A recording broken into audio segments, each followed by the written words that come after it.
Good morning, everyone. I'd like to call to order our City Council meeting of October 5th. And isn't this lovely weather for us? I think of Governor Christie, who has been talking about our heat, and here we are with a little change in the weather. It's sort of nice. The October 5th, 2011 meeting of the City Council is called to order. This meeting is properly noticed and posted in compliance with the open meeting law.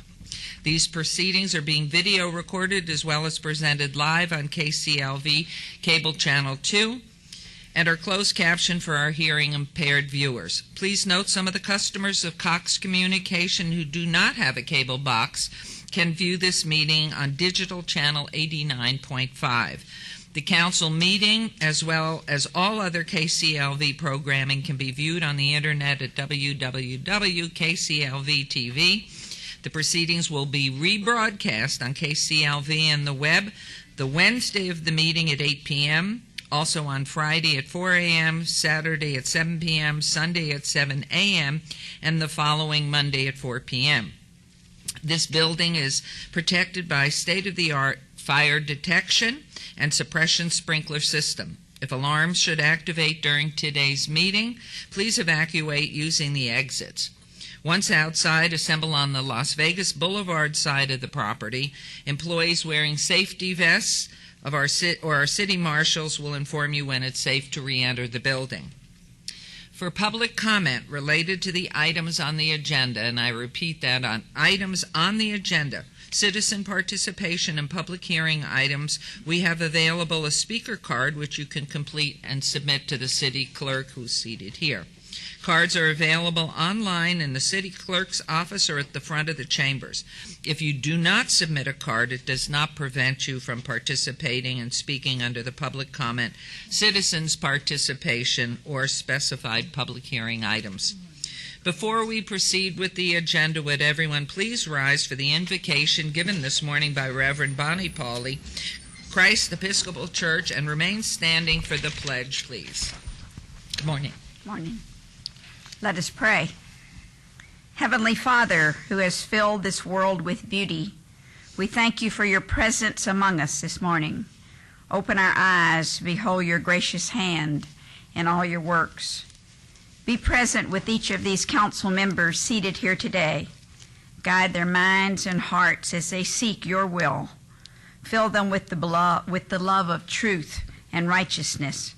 Make them ever mindful of their calling to serve in their offices, to promote the well-being of all people as they address the needs and wants of our wonderful city.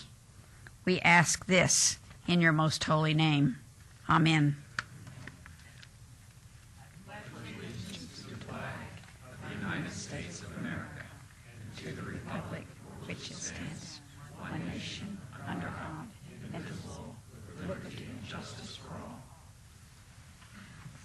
We will now proceed with the ceremonial items of the morning.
We have some friends here this morning, 6 of them.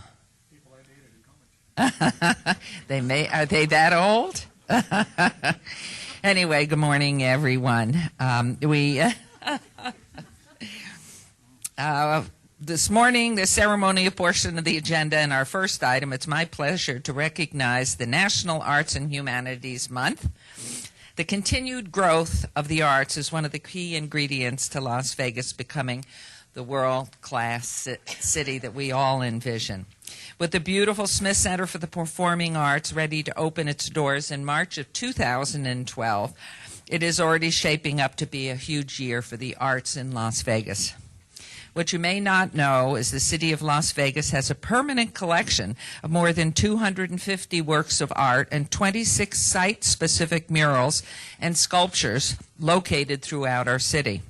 The city's collection includes work by many local artists and ranges from paintings to public work projects like the beautifully designed pedestrian bridge in the Cultural Corridor. These city projects are overseen by the Las Vegas Arts Commission, a group of citizens who are truly patrons of the art.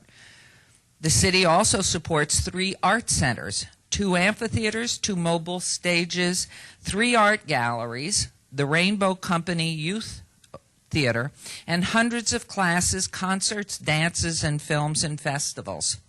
The city is also a partner in the soon-to-be-open Museum of Organized Crime and Law Enforcement and the Neon Museum. And we have recently become the home of the Las Vegas Shakespeare Company. Beyond all the work that the city puts in, we could not have the existing local arts scene that we do without our fabulous artists. When I moved into my office here in City Hall, I'm sure those of you who visited, it was filled with my husband's memorabilia of 12 years. That nobody knew there was any furniture at all in there, much less walls. Well, it was a blank slate for me. And as many of you know, with his being the Rat Pack and Trinket Saver, those years are gone now. And while I wanted to do something different, it was absolutely imperative that it include the arts. And so I called Wes Miles Isbett and asked him at the Arts Factory, could he find us some local artists whose work would be displayed in the 10th floor in the corridors and in my office. We have a lot of people coming in, not only from around the country, but from around the world, all of whom are in marvel of what our artists are doing. In fact, we've even sold a couple of pieces. I shouldn't say that. And I figured what better way for the local artists to get exposure. In fact, already, I just said that. We have sold a piece. So Wes, if you would join us up at the podium, I understand that you've brought some of these very talented artists with you, not these 6. And please introduce the artists that you have with us. And if you would, as your name's called, please stand to be recognized. And then please, of course, tell us the most important piece, in addition to the artist, about the Arts Factory. Wes, the mic's yours. Wow, that's a tough one. And we have a time limit. Okay. First of all, I'd like to say thank you for this opportunity. Myself and my wife, Deborah, feel very honored to be chosen to help with this display and this gallery. The artists that are here with us, today, have been and are the core of our arts community for at least a decade, if not longer. You can go to any arts event, and this is the group here that's there time after time after time, the good, the bad, the ugly. This is the soul of our district. These are folks who are making their living producing art. They're not out doing other things. This is their ambition in life, and they're quite accomplished. I'm going to introduce you 2 people who haven't managed to show up here but need to be recognized yet. Jerry Misko, who's a longtime Las Vegas artist who will be here probably any second now. Dale Mathis, who is also a longtime Las Vegas artist who should be recognized here. I'd like to introduce Joseph Watson, who does wonderful scenes of urban style art. The infamous Michael Wardle, who has an abstract and figurative style. And Mike started as a figurative and almost a realistic painter, and has now gone into the abstract scene and bright and colorful, as the Maryville Tess has a wonderful large piece that she looks at every day. Your Princess Anne Mulford, your ceramicist extraordinaire. Your Princess Anne is the current president of the Contemporary Arts Center. her accolades go into the arts community for decades of a chairperson volunteer for every arts organization that the city has ever seen. Dar Friedland paints a series of whimsical pieces with a lot of internal meaning. I want to go to Jen Burkhardt, who is a photographer, does classic Las Vegas style. Las Vegas style images in classic scenes. So she'll take young people of today and stage them in old world Las Vegas situations. The imagery will have a retro style feel, and it was appropriate for the office and conference room. James Henninger here, who is a self-taught artist. James did a wonderful portrait in an ancient style of wax and pigment, a portrait of the mayor that will last much longer than all of us or this building or anything. I am forgetting a couple of people. Oh, Matthew Cooper sitting over here. I'm sorry. I see he's a row back. Matthew paints in oil and acrylic, beautiful, small, and figurative pieces that depict Las Vegas beautifully. There are a few other artists that pieces have not been placed yet. We have Jennifer Main over here, who's one of the longer-standing Las Vegas artists, one of the more successful, paints images. I think they're of her, but she says not. But they're full of emotion, and as the mayor and then the council will attest, they're beautiful in that color. This is a small cross-section of the local artists. Hillary and Michael, they are owners of Hillary Salon. They are also in the Arts District, and Hillary does cosmetology styling. Okay. We're very proud. I mean, this is just so exciting. It's just a little something about the district. Or Councilman Coffin, since this is your ward, I know you've been in the district and loving 18B. Well, he's very retro. I try not to. No, I didn't mean to speak, Your Honor. I just thank you very much for everybody being here. The Arts District belongs to everyone, not just Ward 3. This is Las Vegas. You represent us. The thoughts that you bring forward, the emotions you evoke, they affect all of us, and they make all of Las Vegas proud. So it really belongs to everybody. Don't you agree? Thank you. Thank you. Wonderful. We're just really proud. Please come on up to the 10th floor. Take a look at the art. It's wonderful. But more importantly, make sure you attend First Friday and wander through the Arts District. It is really putting us on the map. And we're so proud, even though some of our artists have been here a long, long time. We're finally coming into our own. And I thank you, Wes. And thank you for making sure all the pictures are straight. And from my own office, Trish Truesdale is out looking at them every day with her ruler to make sure, or leveler to make sure they're at eye straight. Thank you very much. For our next item, I'd like to invite Brad Stone with CVS Caremark to join us at the podium.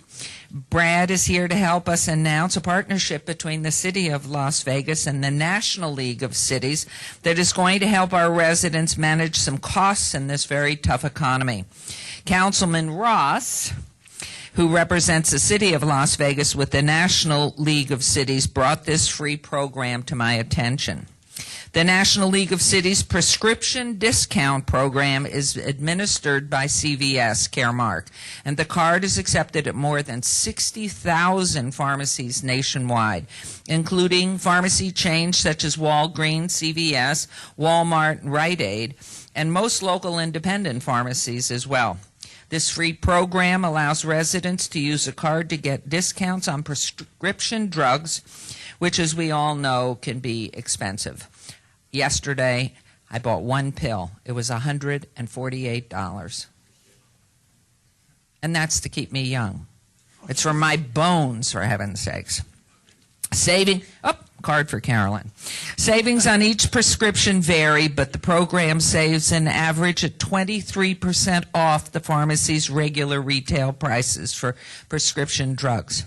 In order to get a card, please visit www.caremark.com/NLC and print a City of Las Vegas card, or look for the cards at City Hall and community centers.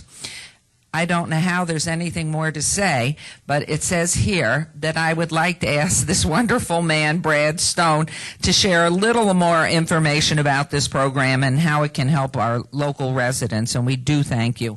Thank you, Brad. Thank you, Mayor. And I'm confident this program will be very successful here for the city of Las Vegas. These are the cards. These cards will help area residents save money on prescription drugs that are not covered by insurance. These are available to all residents. There are no restrictions. There are no applications to fill out.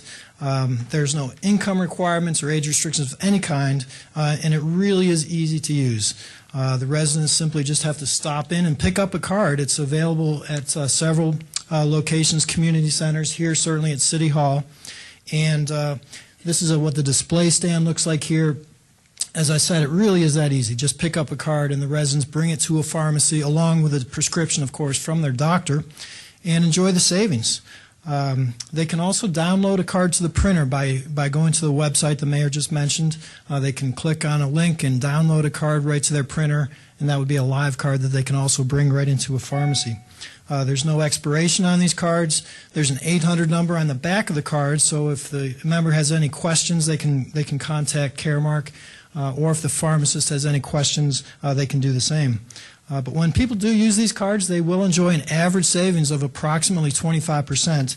The savings do vary by pharmacy and by drug, but we know that those are the actual savings after approximately 500 cities now in the United States have launched this in their communities.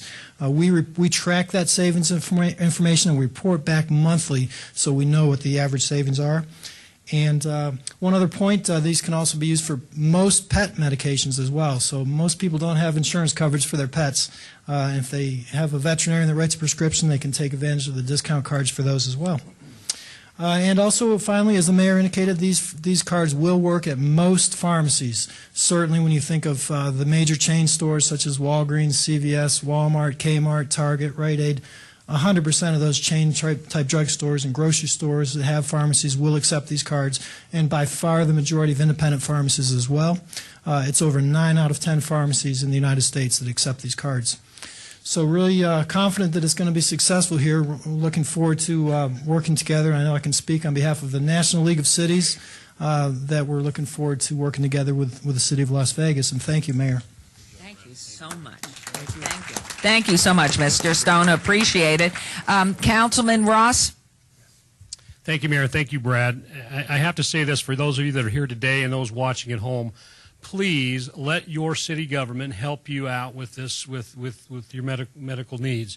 When I discovered this and recognized that other cities throughout the country were doing this, I immediately contacted Ted Olivas, executive staff of the City of Las Vegas. I want to thank him very much for his hanging in there with me with this, Ted. You did a great job. But we have to do everything we possibly can to help the residents of our city get through these tough times, especially when it comes to medications. And the mayor, right on the money in regards to one pill. I mean, medical costs and medication costs are off the charts. So I'm grateful to be able to bring this to the City of Las Vegas with the help of city staff and, of course, the mayor and the council. Brad, thanks for your participation as well. Thank you. And I hope we mentioned the cards are free. Tell people that. Cards are free, so very important. I think most of the problems we have in life is lack of communication and lack of finding out what's going on.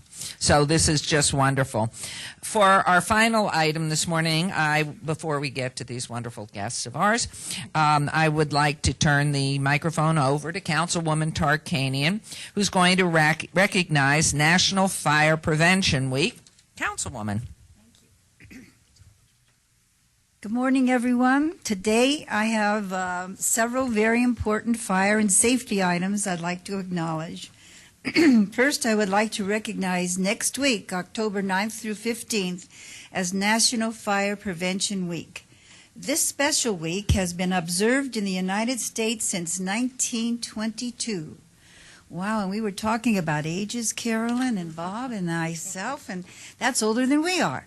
So it's the longest running public safety awareness campaign in U.S. history. Fire Prevention Week is spearheaded by the National Fire Protection Association, And let me say now a very special thank you from myself and all of us up here to our firefighters for all the good they do in our community, not only in keeping us safe, but also in extending their hand to help throughout the community. And this brings me to our second item, and that's Sparky the Fire Dog.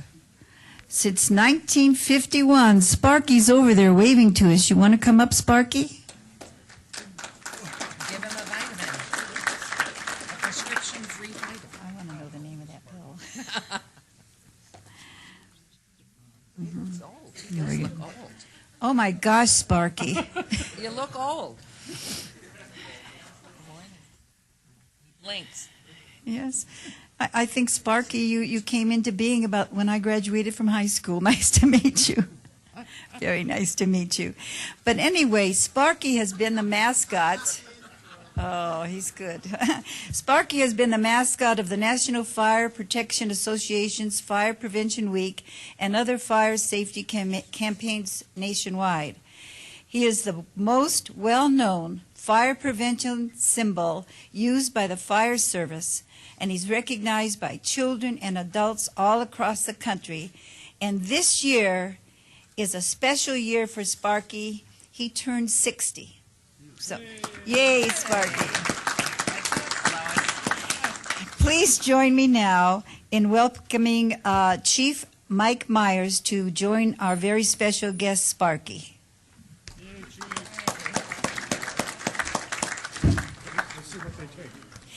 And Chief Myers is going to talk to us a little more on this special week, and then we're going to have a special demonstration, as you can see. Thank you, Councilwoman. Each year, Fire Prevention Week selects a theme regarding fire safety, and this year's theme is Keeping Families Safe from Fire. This can be done in a number of ways, the importance being to have and maintain smoke alarms in your home, have a fire escape plan for your home and have everyone practice it at least twice a year. Be careful when cooking, dispose of smoking material properly and do not smoke in bed. Be extremely careful when using candles and put matches and lighters in place where children cannot get to them. Members of Las Vegas Fire Rescue can provide you with other fire safety tips, and as the Councilwoman suggested, please, you're invited to attend our open house in all the City of Las Vegas fire stations Saturday, October 15th. From 10 in the morning until 2 in the afternoon. Please visit our fire stations and take a tour, look at the equipment, and talk to firefighters about fire safety. Today we have a very special guest to help us kick off Fire Prevention Week, which has been observed since 1911. In 1951, the National Fire Protection Association created Sparky the Fire Dog to help spread the word about fire safety. For the past 60 years, Sparky has been a part of every Fire Prevention Week and has been seen on all the Fire Prevention Week posters. He is one of the most recognized icons in public safety, and this year he is 60th birthday, and we are most happy to have Sparky here with us today to kick off Fire Prevention Week. Sparky will be staying with us here to help in Las Vegas at a number of events in the future fire safety events that we're having throughout the community here in October. So, Councilwoman, thank you for this honor. I'd like to say something else, too, because, as you stated, it is his birthday, so the City Council wanted to recognize the mayor and all the members of the City Council do hereby take great pride in proclaiming October 9th, 2011 as Sparky's birthday. And we have this nice proclamation for you, Sparky. Okay? We'll hold it for you till the end. So, it is Fire Prevention Week, and we got together with the executive staff of Las Vegas Fire Rescue, and we had a little something special we wanted to share with the council this morning, and having Sparky here, it's a special week for us, and of course a special month. And Sparky is going to, he has to visit a hydrant. So thank you, Sparky.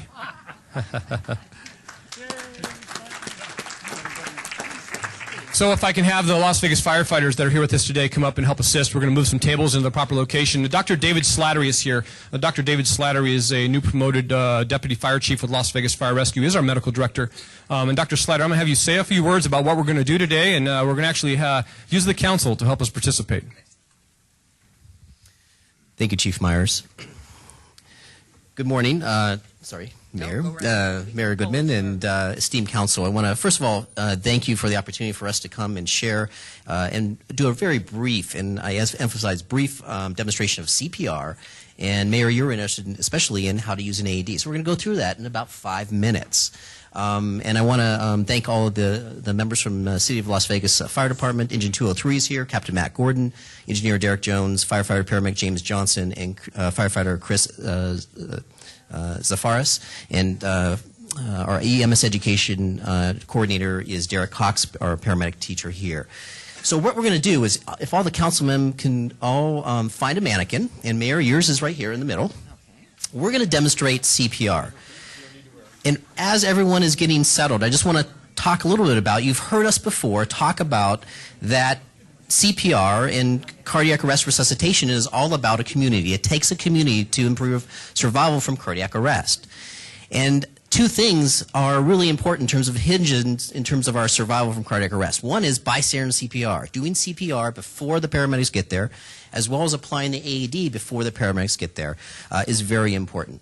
So today we're going to learn CPR. It's a new CPR. This is compression-only CPR. We don't do mouth-to-mouth anymore. So if someone collapses from cardiac arrest, all you have to do is, number one, call 911. Number two, look at the person, put them on their back, kind of shake and shout. If they're not breathing, they're in cardiac arrest. And so we don't do pulse checks. We don't do anything else. If they're not breathing, we're going to start chest compressions. So to do chest compressions, and Derek Cox is going to, yes. Question. Yes. Question. They're usually clothed. Do we immediately rip off their clothing or what? So for CPR, the answer is no. You don't need to. If you have a defibrillator, then you need to take the clothes off to get the pads on. But how do we know he's not breathing? Because So- if he's got clothing on, I can't tell that he's not breathing. So is he breathing? I can't see. Okay. So it's a good question. So you'll hear, look, listen, and feel. You'll hear him breathing, and most importantly, when someone's lying down, you'll see their chest rise and fall, even with clothes on. You can see that. It's a very good question. So what you're going to do is you've called 911, you've recognized that they're not breathing, and you're going to start CPR. So what you do is you take the heel of your hand, put it on the center of the chest, and Derek Cox is going to demonstrate that for us. Very good.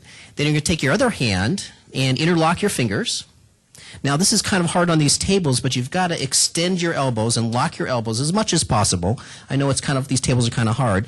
And you want to push down hard and fast, at least 2 inches. So push down at least 2 inches.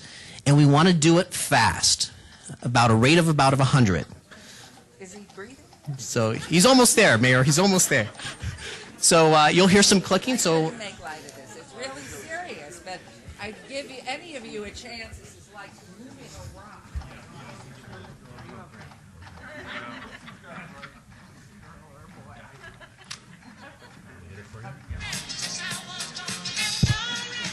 So how fast do we do it? Well, the song Staying Alive that you hear in the loudspeaker right now is the right tempo. So we want to push hard and fast, 1 and 2 and 3 and 4 and 5 and 6 and 7. And we keep pushing, we keep doing CPR until the paramedics come on scene. I just want you to know I got it perfect on my right. Fantastic. Let's give them a round of applause. Excellent job. So, Sure. And how many? These, what are the defibrillators? Over the past 10 years, they have really become very visible in our city. They're everywhere. And they're usually hanging on a wall. And I thought, oh my gosh, wouldn't this be something if you had to use one of the defibrillators? And I was told even someone who couldn't count, read, or anything can do it. So we're going to get training. fantastic. Yeah, and we've all seen defibrillators in the airport, in the casinos. AEDs, automated external defibrillators, are very easy to use. All you have to remember is to power them on, and they talk you through all the steps. Even if you have never taken any formal training, they can save a life because they get patients out of that life-threatening arrhythmia. So, Mayor, what we're going to have you do, and what council, esteemed council, go ahead and do at your tables, is go ahead and just power on the defibrillator. So push the power button on. It's going to tell you what to do. So you're going to apply these pads as are shown in the diagram. They just rip that off and... So there's a picture on the pads that the mayor is looking at that tells her where to put these pads. One here, one there. And then you're going to plug that connector in. Analyzing heart rhythm. Do not touch the patient. Shock advised. Charging. Stay clear of patient. Which one am I pressing? Deliver shock now. Press the orange button. Shock delivered. Now you start CPR again. Wait, he's breathing. Very nice.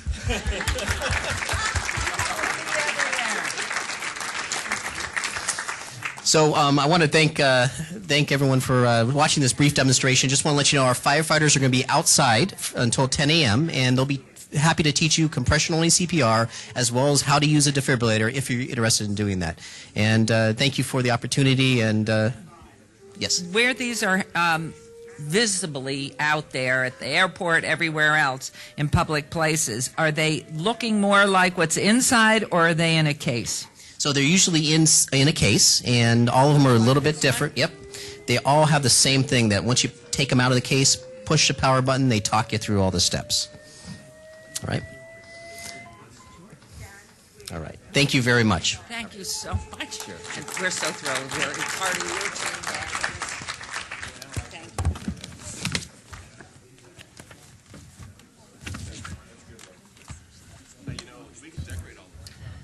Oh, there's been an offer to decorate the bodies. Anyway, we'll take a 5-minute recess now so the council people can recover from their physical exertion here. And I think there's an award there of a fire hat. Are they getting an award? And we thank you, all of our fire department. Thank you very much. I'll take care of the chest compressions for you, ma'am. Thank you. Our marshals are well versed in this too. Thank you. We'll take 5 minutes.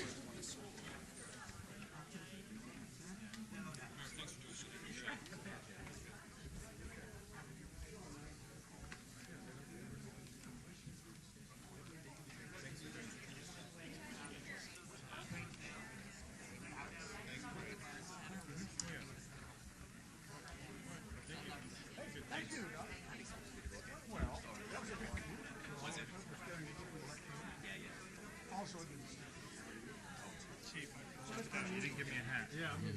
No, I know you didn't want to mess with me here. I had to do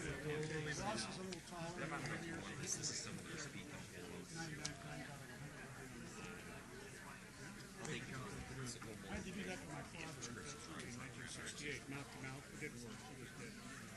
He died. But I tried because I've been trained in the Army and aerodized to prevent shock and stop bleeding. The basic CPR at that time. But it's still, it's a heartbreak when it doesn't work. Because I was administering that before the fire guys had to show up. Yeah. But, I've had that experience. It's a life changer. Thanks.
Okay, this is,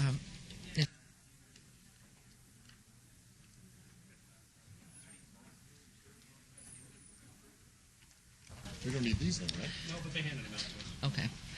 I would like to reconvene now, and Councilman Barlow and Councilman Anthony both are on excused absence. We missed them, but the five of us will continue on, and they are, Councilman Barlow is at the National Cities League anyway, and Councilman Anthony as well is on excused absence. Okay, public comment during this portion of the agenda must be limited to matters on the agenda for action. The amount of any time any single speaker is allowed may be limited. All comments made will be cross-referenced to those specific items. If anyone submitted a speaker card or who wishes to speak under this portion of the agenda, please come forward to the podium, state your name for the record. We will set the time at a 1-minute limit at this time. Thank you. Sir. Stanley Washington, Las Vegas.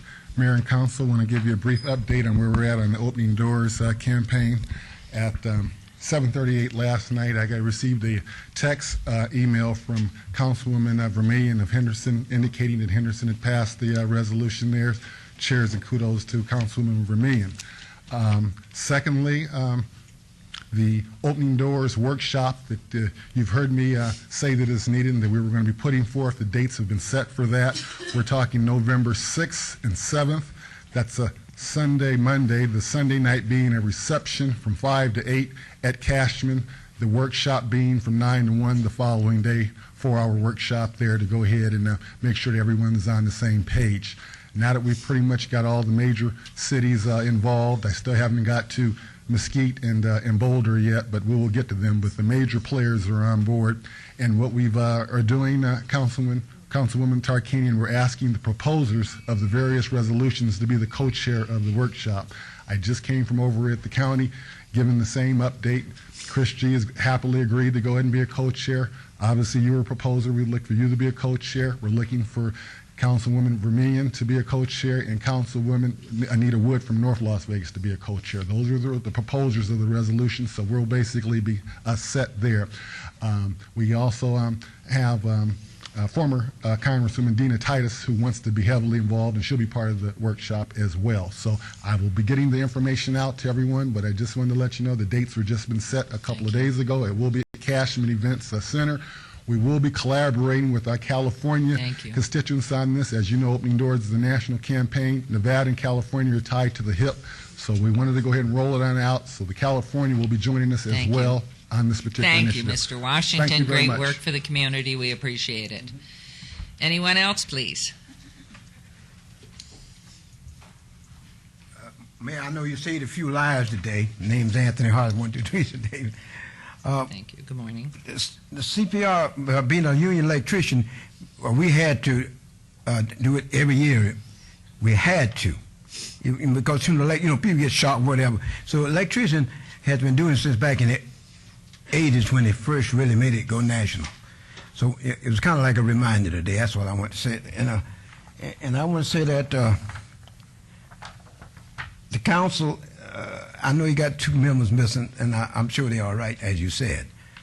But anyway, I just want to let you know I do love you, and I come down to harass you, make your day. Thank you very much. Good morning. Anyone else? Thank you. We'll move on to item 10. Business items for possible action. Any items from this morning session that the council staff and or applicant wish to be stricken, tabled, withdrawn, or held in abeyance to a future meeting may be brought forward and acted upon at this time. Councilman Wolfson.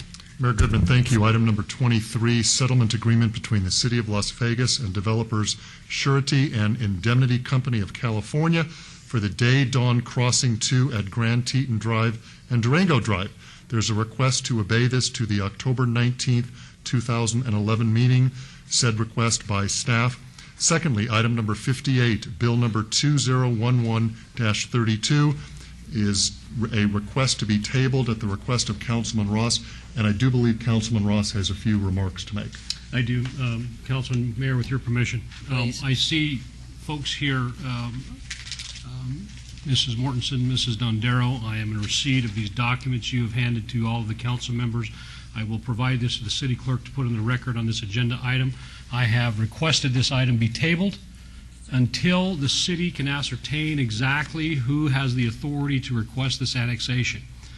There's quite a bit of confusion on our end, and until I'm satisfied we know that, we're going to table this item until another time. So I want everyone to be clear about that and why we're moving forward with this. I hope Mr. Gilcrease is in good health, and would certainly like to find an end to this so we can either annex this piece or not annex this piece, because I think it's a great jewel in the desert, and I will continue to support it to the best of my ability and protect it as we go forward. So I want everyone to be clear on why I've asked for this item to be tabled. Thank you, Mayor. Mrs. Dondero, do you wish to make any comment to that, any issue?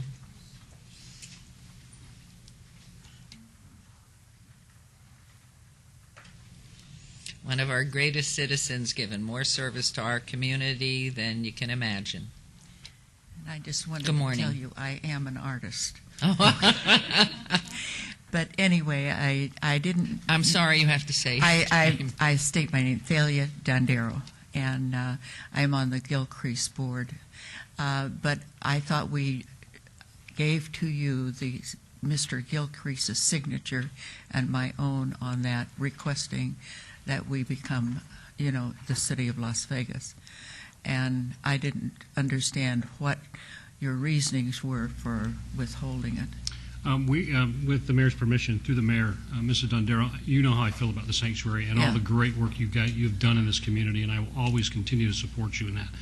But until the city of Las Vegas feels comfortable enough with who has the proper authority for this annexation, because there's folks on the other side that are stating that no one has the proper authority to do that, and I do recognize Mr. Gilcrease's signature on the document. Until we do a little more research, or your board can come to us collectively. Well, the board did vote on it, yes. Okay, if you guys want to do that again, and we can meet and discuss this in further detail, but that's what I would suggest. Go back to your board, everybody get together, because I'm getting conflicting stories, and that's not good for this to happen that way, okay? All right. Thank you very much. Maybe Mr. Gilcrease himself will come down. Well, and I'll actually come visit him. I'm easy. Okay. You know that. And I love the sanctuary, so I'll come out to the sanctuary, right. whatever works. Okay? Thank you very much. All right. Thank you, Mayor. Thank you very much, Mrs. Dondero. Excuse me, Mayor. I'm running late.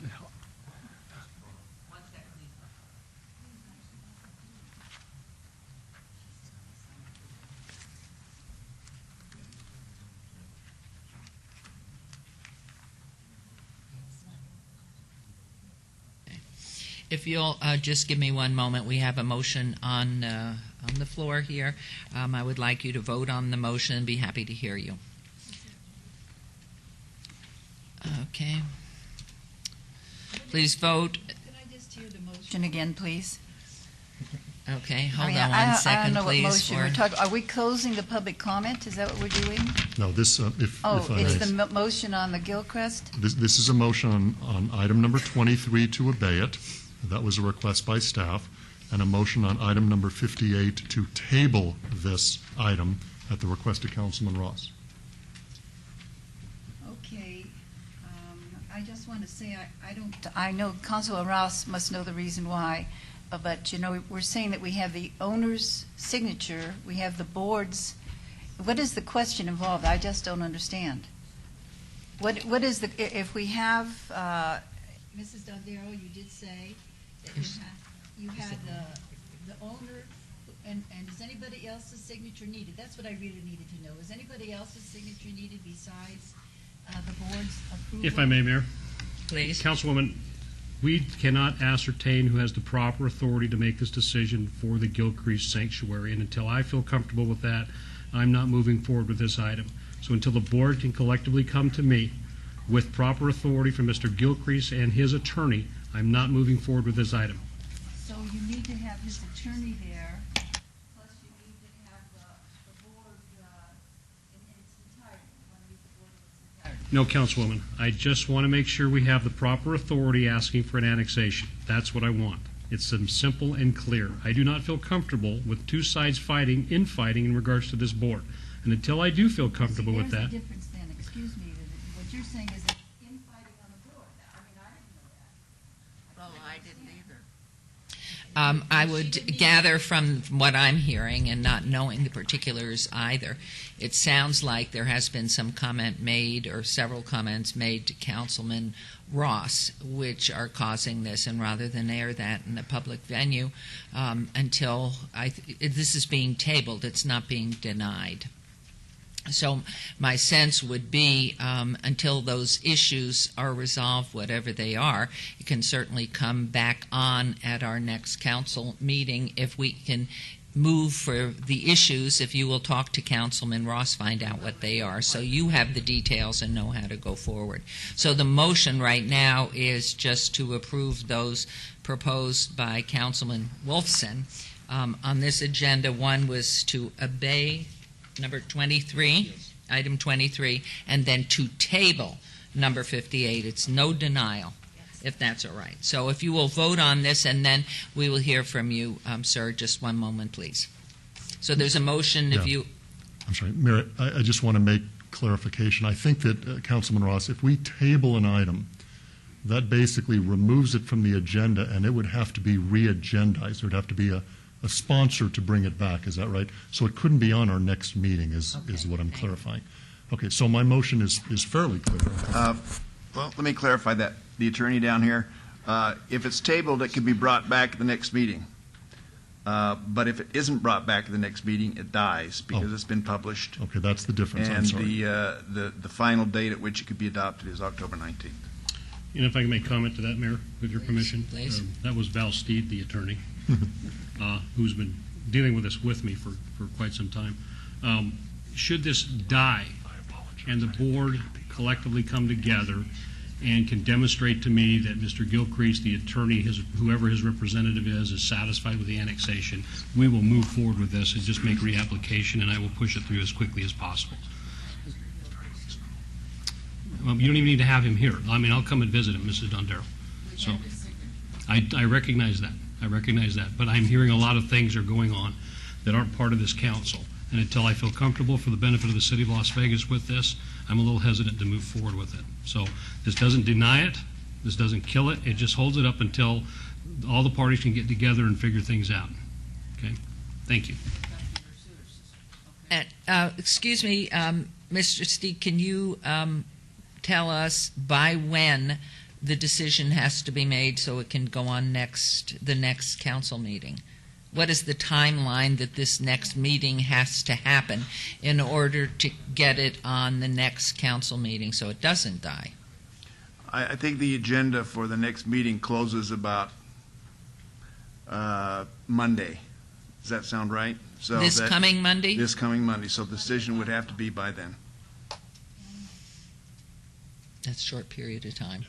And one more comment, Mayor, and I want to make it clear to everyone involved here. And Mrs. Dondero, you know how I feel about the sanctuary again. I want to annex the sanctuary into the city of Las Vegas. I believe personally that all the county islands out in Ward 6, Ward 4, need to be annexed into the city. We need to be a real city. That's my personal belief. So especially this very precious parcel. The Gilcreases have a huge history here in Southern Nevada. We want to continue that history. It's part of who we are and what makes us a community. I want to protect the sanctuary to the best of my ability, and I want to help the county do if it should stay in the county. So if it's in regards to tying into utilities and any other thing like that, I will certainly work with whomever to make that happen. I want to protect it and continue the great things that are going on there. And you have my commitment to do that. But until I feel comfortable and the attorney's office feels comfortable in moving forward with who has that authority, and we'll do this right away. I mean, I'll come visit Mr. Gilcrease as soon as I possibly can. If you want to set something up for me over the weekend, love to come see him. Okay? Thank you, Mayor. Thank you. And City Clerk, if you would, Mrs. Bridges, would you put this on some kind of tickler file to my office so I can be sure we don't miss that Monday deadline? Because I know. Thank you. Okay, now we have a motion on the floor. Would you please vote? Will you please post? And Madam Mayor, I want to thank you for a little more transparency on that so I could understand it also. Thank you. Welcome. And also to remind the group you have that time limit, so you have to watch it. Okay, thank you. Motion carries. Now, if you will, Mr. Farlow. Thank you. I'm running late on citizen participation this afternoon. to speed things up, I wanted to hand these out early. Okay. Thank you very much. Because I only got 3 minutes. Okay. Thank you. Thank you very much. Okay, moving along on to item number 11 for possible action to approve the final minutes by reference of the regular City Council meeting of September 21st, 2011. Is there a motion to approve the minutes? My motion is for approval. Thank you, Councilman Wolfson. Vote on the motion, please. Post, please.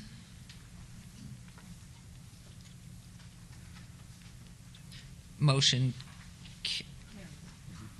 carries. There was one missing, I saw. And now we will move on to the consent agenda. Items 23 through 54 without item 23 so far on the consent agenda are considered to be routine and are recommended for approval by the departments and may wish to be enacted in one motion. Are there any items the council wishes to bring forward? Please, Mr. Romeo. Mayor and Council, Romeo Betty, Economic and Urban Development. On item 19, we'd like to submit one item, Exhibit F for Project Environmental Management Agreement. It was inadvertently omitted in the original submission to the city clerk. So we have that here for the clerk. Okay. So that will be included Yes. in the consent Yes, it will. agenda and is so received by the city clerk. Okay, so we have, is there a motion, please? Yes, Mayor, I think you said item 23. Consent begins with item 12, Ms. Clerk? Okay, so it's items 12 through 54, I believe, with the addition that Romeo said of 19. So my motion is to Good. approve those items. With the addition of 19, but without 23? Or are we just going to leave that as is? No, items 12 through 54, all inclusive with the addition of the number 19 that Romeo talked about. For some reason you said 23. I think because I have it, it's going to be obeyed. 23 is going to be available? So it should be pulled out. It's Okay. Let's start over. My motion off the consent agenda is to approve items 12 through 54, save and except 23 and 58, which have already been moved on, and then the number 19 that Romeo talked about. Okay, so it's adding the 19 and 12 through 54 without 23. And 58, But that's not in the 54. yes. See, I'm new at Sorry. this. I haven't done this that much. This is tough He's stuff. been doing this for so long, it just became too rote. 58 is not. Anyway, 58 thank is you. not. 58 is outside of 54. It's okay. So, Darist, I asked you to try it one more time. Yes, my motion Okay. is for approval of items 12 through 54, with the exception of item 23, which has already been obeyed, and also item number 19. Included. Yes, Great. There's a motion. Would you please vote? as amended. As amended. Please vote. Cumbersome though that was, we're there. Thank you very much. That's quite all right. Okay, now we will move on to item 23, which has been, we have to vote on that, correct? So that's your item 23 to hold it in abeyance. It's already done. That is already taken care of, so we don't need to do that. Boy, we're moving along rapidly. Here we are at item number 55. Administrative. Public hearing for possible action to accept the tentative agreement made by the International Association of Firefighters, IAFF, Local 1285, regarding a new or modified collective bargaining agreement or similar agreement between the City of Las Vegas as the local government employer and the IAFF as the employee organization. $4,050,000 reduction. General fund is this is a public hearing, which I now declare open. Ms. Fretwell. Thanks, morning. Mayor and members of the council. We have before you today a tentative agreement to resolve the second year of a 2-year agreement with IFF. As you know, over the last several months, we've been trying to work towards resolution, and at various points we've been very, very close to being able to reach an agreement. Had a brief moment at impasse, and then in the last couple of weeks we're actually able to work through to a resolution to be able to avoid going to arbitration. And I think we have a very fair and reasonable deal to present for your consideration today. We would not be here at this point without the hard work of our negotiating team. Mr. Tarwater's up here. He leads those efforts for us as our chief negotiator. Morgan Davis from the City Attorney's Office, who always keeps us on the straight and narrow path, and other members from Dan's team who have been involved throughout this process.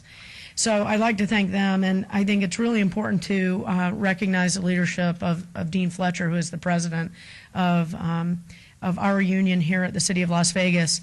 I've said before, and I think he probably would agree, sometimes we have to agree to disagree, and no one can ever question his commitment to the men and women of Las Vegas Fire and Rescue and what he stands up for what he believes is right for them, and what I work towards to try and make sure that our city has sound services that are affordable for our public.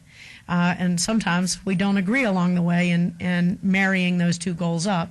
But I have a tremendous amount of respect for Dean and his professionalism. And I think because of that and his leadership, we were able to kind of break through that impasse and reach an agreement that's before you today. What I would like to do is go over what's required of your chief executive officer, which is me, by NRS 288 for the outcome of these labor negotiations, which you see on the screen here. Basically, this sustains a zero COLA. This is several years running of no COLA for the men and women of fire and rescue. It also sustains a reduced medical payment going into next fiscal year. This actually will go all the way into October of next fiscal year, of having a reduced payment from $450 to $360. That's a net savings of about $1.4 million. Just so you know, that was a provision that sprung back. So when the clock ticked over to July, we began paying those payments at the rate of $450 a pay period instead of $360. So we'll have 24 payments going forward into the trust at the $360 level once this agreement is ratified. The next 4 uniform payments will be tolled. That saves $900,000. That's a similar concession to last year's agreement. A new component is completing the recognition of the PERS split for all members, suppression and non-suppression, that are part of the IFF. And so that saves approximately $80,000, and that will be in effect for the contract period. And then we continue the half step. We agreed last year to a half step last fiscal year, and this fiscal year, so that was sustained. This is the second year of the elimination of the documentation pay. As you may remember, that was a key point of our negotiations last year, to eliminate the documentation pay. It will be eliminated from the contract at the close of this contract in June. And then to give the fire chief a little more flexibility and to help us manage our overtime issues and our overtime budget, there will be an increase from 3 to 8 days, meaning an individual will no longer be able to have an overtime shift after calling in sick for 8 days instead of 3. We're hoping that will give the chief more flexibility to manage that overtime budget. And another overtime budget management factor is increasing the number of rovers.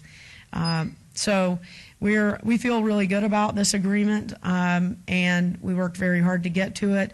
What it does is it creates stability in the fire department budget, and I would like to read a statement into the record, if you will, Mayor, regarding that, how we will approach the fire department budget for the balance of the year as a result of this agreement. But maybe I should take any questions you might have about the financials before I go into that piece of the puzzle. Thank you, Ms. Fretwell and Mr. Tarwater. Great, and I love your tie. So are there any questions here for Ms. Fretwell or Mr. Tarwater? I would just like to state that it seems to me the firefighters for the city have worked extremely hard in trying to help us through this economic time. And I give praise to Dean and also to the firefighters themselves for doing this. Because in other entities, this has not been the case, at least as we read it in the paper. So I want to give special thank you to all of them and to our staff. It obviously is collaborative, and we're very grateful for the hard work and time, energy, and effort you put into this working with our city management. Thank you, Ms. Fretwell. So, Mayor, it's my recommendation that the council ratify this agreement, and I'd just like to read this statement in. It's regarding preservation of service levels in the fire department. This is very similar to a statement I read in when we originally recommended the total agreement last spring or summer. So this settlement was reached in part to prevent a brownout schedule in this fiscal year, which would have been necessary had we not been able to reach an agreement. And I know that your fire chief is probably real happy right now that he's not having to roll out a brownout schedule this week, which is what would have been happening had we not been able to reach an accord. Our ability to toll the deployment of a brownout plan is basically premised on the fire department budget restoration, that we will use the savings from this agreement to be able to plumb back up that budget to be able to continue to provide the services that are necessary. I want to make sure that it's clear that Chief Myers will still have the ability to brown out units as administratively necessary to manage the service delivery in the most efficient and effective way given his staffing considerations. So that's an important consideration that Chief Gammon had when we initiated this contract and will be preserved for Chief Myers. And hopefully we won't need that, but he needs that to make sure we can still manage the workload. So basically we're going to apply what's necessary of the savings from this contract to help manage that budget in the fire department. We estimate that any additional budget funding necessary would come first from these contract savings, as I mentioned. But if that's insufficient, then we would, in order of priority, use any additional revenues that came in, unexpected revenues, general fund underruns, or transfers in from the general fund. Any of those things would happen at the close of the year when we're closing out the books, when we bring back augmentations to the council to consider. It's my hope that the savings from the contract will cover the service demands of the department. So this is the way we're going to keep those service levels as high as they are, be able to avoid brownouts, using these contract results to be able to keep the service levels high. And, you know, if need be, we'll come back to you at the end of the year with an augmentation to equalize things out in the fire department if we have to. So that's where we are, and I imagine Mr. Fletcher may have some comments to make. I'm not sure, but I'd be happy to answer any other questions that you might have. And any comments from Mr. Tarwater additionally? We thank you for your work. Only to thank the city manager. We wouldn't be here today without her assistance on this contract. Thank you. Mayor Goodman, may I? Please. Not to be redundant, but thank you to everybody involved, to our city staff, to Dean Fletcher, Chief Myers, and your folks. I'm going to ask the same question, which I seem to ask quite regularly when we get to this point, and that is that, in my opinion, and I know this council's opinion, one of the most important things we do as city government is to provide the best quality of service, both the police officer on the street and the firefighter and suppression folks that we're talking about now. So my question is, by entering into this agreement, which is cutting back, that's what we're doing. We're asking our firefighters to take lesser salaries and lesser benefits. Are we still maintaining the high quality of service which we've enjoyed in Las Vegas since I've been on the council 7 years, since I've lived in Las Vegas for almost 31 years? Is there anything that we're doing here affecting the great quality of service that we provide our citizens? Chief, do you want to? Yeah, Chief Myers may want to come up here, but, you know, I think we would have had service level impacts to some degree had we not been able to reach an agreement, which is why we were working so hard to try and match up needs and reach an agreement. I think this will help us sustain our service levels and the chief probably won't say this, but I think everybody has been struggling in your departments. I mean, you can't go through a 20% reduction over 3 years and not feel it. I mean, I've gone out to fire stations and seen the looks on some of our folks' faces. They're very well qualified. They're top-notch. They work hard, and they are out there to serve the public every single solitary day. And some of them are tired.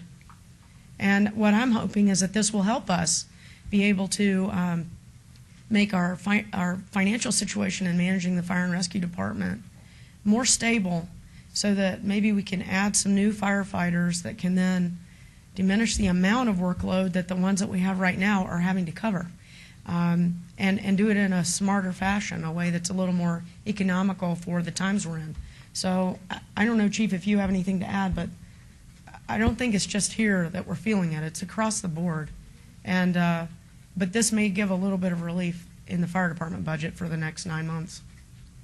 Chief Myers, Las Vegas Fire Rescue, and I would echo those comments. We know that every city member is taking some concession opportunity here to help see the city survive and move forward. And none of the firefighters have been doing the same thing. And I think what you've seen over the past several years is then continue to give what they need to give to make sure that we can meet the budgets, but at the same time respond and dedicate their lives to a life of public service. And I continue to see valiant efforts out there. But I can tell you, and we've done it here already, the past 4 or 5 agendas, we've had something related to this, or discussions about hiring a part-time training chief. We have hired new firefighters that already are firefighters, so we could save hundreds of thousands of dollars in training new firefighters because they already have the certification. And we're bringing more firefighters on to help fill slots. So at the same time, we're trying to balance some of those things. And Dr. Slattery, who's our new deputy chief, who also works at the Trauma Center, will tell you when a young firefighter from our department came in and he worked at Station 10 one evening, and he was going over the patient with the firefighter paramedic. And the firefighter paramedic, when he was exiting, turned around and told Deputy Chief Slattery, he says, I'm at the busiest fire station. And we know the firefighters are working a ton of overtime just to fill seats to keep the fire department running. And we're tired. There is the sick leave issue because they're tired. And there's the high divorce rate at that fire station because they're stressed. And these are the things I don't hear about. I sit in my office, I don't hear about this. I go out to the fire stations and I talk to firefighters face to face. And I think they're giving you everything they can give you as a public servant, what you would want in a dedicated individual that's here to do a good civil service. I think this demonstrates a willingness to help us with the budget. I don't want to brown units out. Firefighters don't want to brown units out. Your city manager doesn't want to brown units out. You don't want to either. We want to keep at the minimum where we're at and keep moving forward. And at some point, we want to rebuild and get back to where we can take some of this workload, spread it out a little bit, because they are doing a tremendous amount of work with very little. I want to thank you because I know you have iterated and reiterated the stress in the department individually. I know the sacrifice. I think with your colleagues in the city who have also stepped to the plate, this city is a remarkable institution and group of people that are a family, and I know I pledge and can pledge from my colleagues in the council, we will do everything in our power to bring jobs, to get people back to work, to bring income to this city, so you can then have the budget back that you need to have. But I'm delighted with the question that Councilman Wolfson asked. I feel very comfortable, tired, though your staff may be, and I know I'm sure at the city level as well, that I feel very safe. I feel safe in your hands, and you are part of the family. Your people are part of the family. We're in this together. We will weather it. This city is remarkable, and you are part of that. And I thank you, and I thank Mr. Tarwater, Ms. Fretwell, and everybody who's worked so hard on this budget to keep us moving forward, and we will continue to work to bring jobs here, to get people to work. Thank you. Councilman Coffin. Thank you, Your Honor. There's a couple of points I just want to make sure are clear in my mind, or at least in the public's mind, because some of these things are obscure when you see on the screen 3 to 8 day penalty for OT sick. That doesn't mean much to people, and it's still a little hard for me to grasp. When I first decided to seek the council, I thought, oh boy, this is the stuff that's in the newspaper all the time. We're reading about firefighters collecting a fortune. for being overtime and gaming the system, getting overtime through being sick, but somehow suddenly coming back to work, and somebody else gets overtime, they get overtime then in the end, and so the huge salaries occurred from that.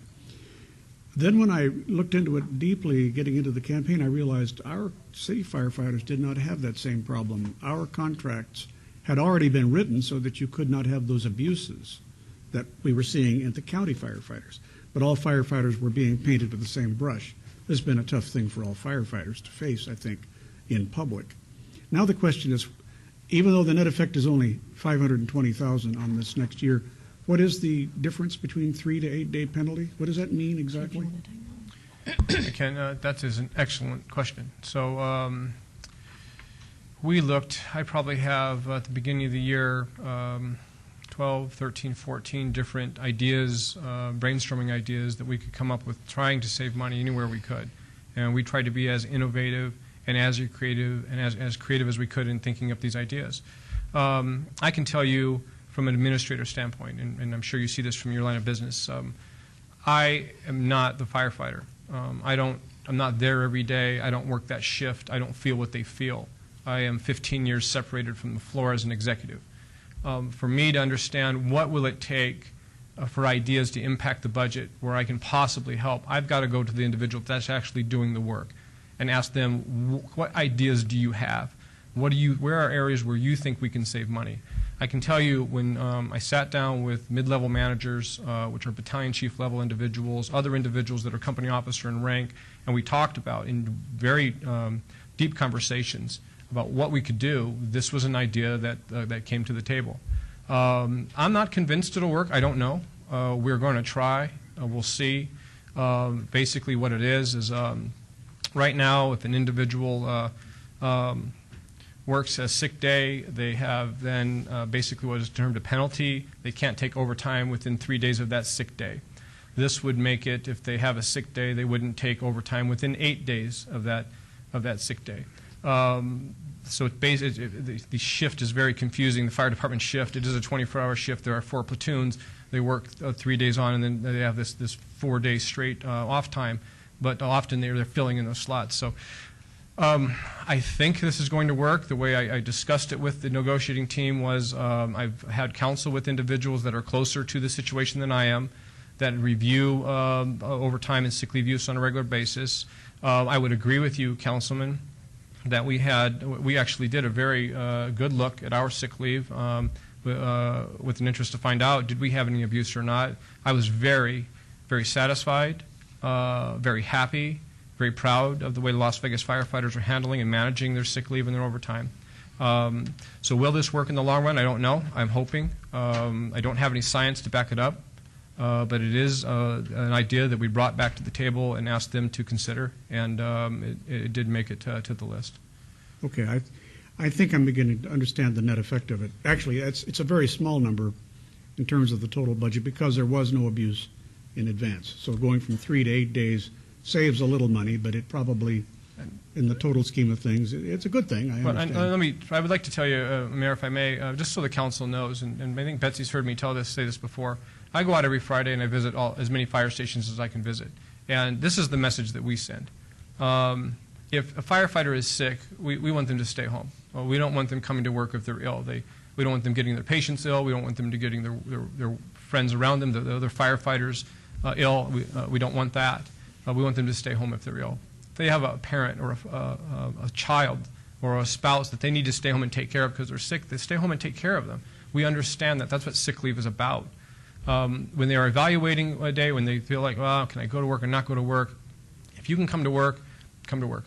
We can use you here. We don't have enough employees. Please try to fill the seat. And so we're encouraging them to come. But I'll tell you, and I've had discussions with firefighters that have come to work, and they've come to work sick, and they've tried to hang on, and they've had to go home. And I thank you, but I also know that's a hard thing to ask anybody to do. But those are the conversations, and you need to know those are the types of conversations we're having in trying to do everything we can to fill some of these sick leave and overtime spots. And it's been a difficult thing. Okay, that just ties into my second question, which is, and I'm satisfied with your answer. Okay. I think it is that we're taking their reserves and we're spending them down $1.5 million roughly from their medical plan. And I've been in the insurance business, group insurance, for over 40 years, so I know how important reserves are. And since this is just a one-year agreement, and we're just a few months away from going into negotiations, I suppose, I feel a little bit worried that we want to be careful not to let those reserves get down too low, so that not be our first target, in essence, in the next negotiations. That's a significant contribution to cost here. And I want to make sure that we be very careful before we dip into reserves again. We keep a close eye on that, and there's 2 management members that are on that trust, in addition to 2 union reps that are on that trust. There's about 12 months worth of reserves. So if we felt like we were getting too close, we wouldn't have been negotiating this. Okay, because typical reserves in the business, in the private industry, would be 3 months, maybe Right. 4 months. That's max. why we feel this is reasonable. Okay, that's good to know. Thank you. Okay, any other questions from here? It's a public hearing. Anybody wishing to be heard on this item, please? Mr. Fletcher, please come forward. It's not seniority, though, I can see by the gray hair. I have gray hair from the city manager. Oh, right, it should be white by now. Dean Fletcher, president of the Firefighters Union, also one of your fire captains.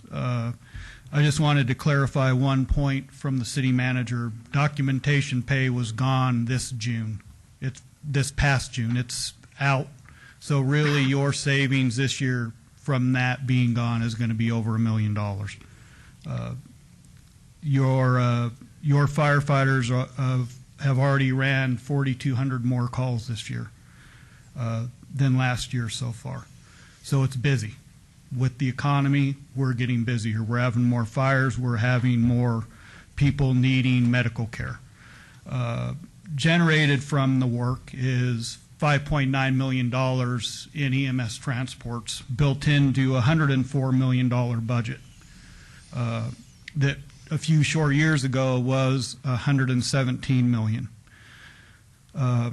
So all city employees are working harder with less, certainly every member in our unit.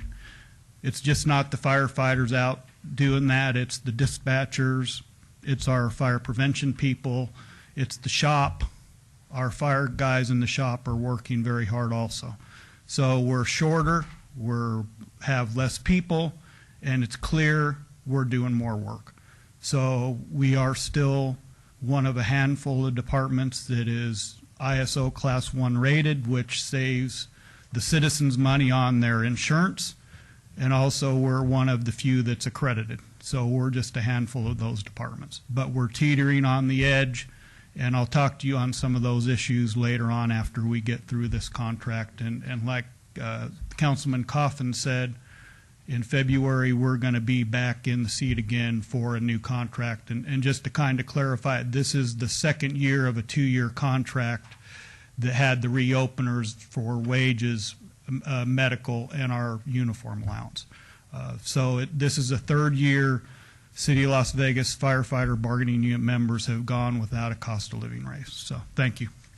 We thank them for their sacrifice, and I can't tell you enough how often I'm out speaking about the city and so proud that the fire is with us as we're all working so hard to keep ourselves afloat, budget balanced, and promoting the greatness of the city. Know the sacrifice is there, and we are very grateful. Hopefully everything will turn around soon. Thank you. My name is Anthony High. I live 123 David. Firefighters, police officers, and all that. These are very stressful jobs. And they're doing all they can, taking all kind of cuts all over the place. Like you said, we got to allow for people getting sick and whatever. Can you stand closer to the microphone, I'm sorry, please? but the truth is, the city of Las Vegas is doing a great job of keeping this entire employment staff, firefighters, the marshal, police, whatever, trying to keep everybody employed. Everybody is cutting back, to the bone. You know what I'm saying? And I'm praying that time does get better. But this city, it's keeping itself just above water with your great city managers. You're doing what you can. But sometimes you can cut all the way to the bone and ain't nothing left to cut. See? So I'm hoping that we can hope things get better, because we need that, because everybody's all stressed out, and firefighters and police and all people, they don't need all that extra stress, because their job is very stressful within itself. So what I'm just saying, I thank this city for being a city that's staying ahead of the game as close as it can, and because a lot of cities all over this country are actually going under. You know, they're laying off entire police posts, and you know, in some areas even closing down schools or whatever. So we got to look at the bigger picture. The city of Las Vegas is doing the best it can, and you're doing a very good job with what you have, but it's just getting tougher all the time. I hope this thing turns around quick, because we need it. But I want to say I'm on your side, but I'm on the negotiating side for the workers, because everybody got to share this together, but you can't just beat them to death. Thank you. Thank you, Mr. Hodges. Next, please. My name's Joe Maviglia. Good morning. Your husband is well acquainted with me. So is this board. I come and I complain about this and about that, and I'm in constant examining the conditions of what's going on in this city, the state, the county. And I sit home wondering, what the hell is going on? And I come to the best conclusion that I can come up with, and that is we as a people must start considering economic restructuring. What does that mean?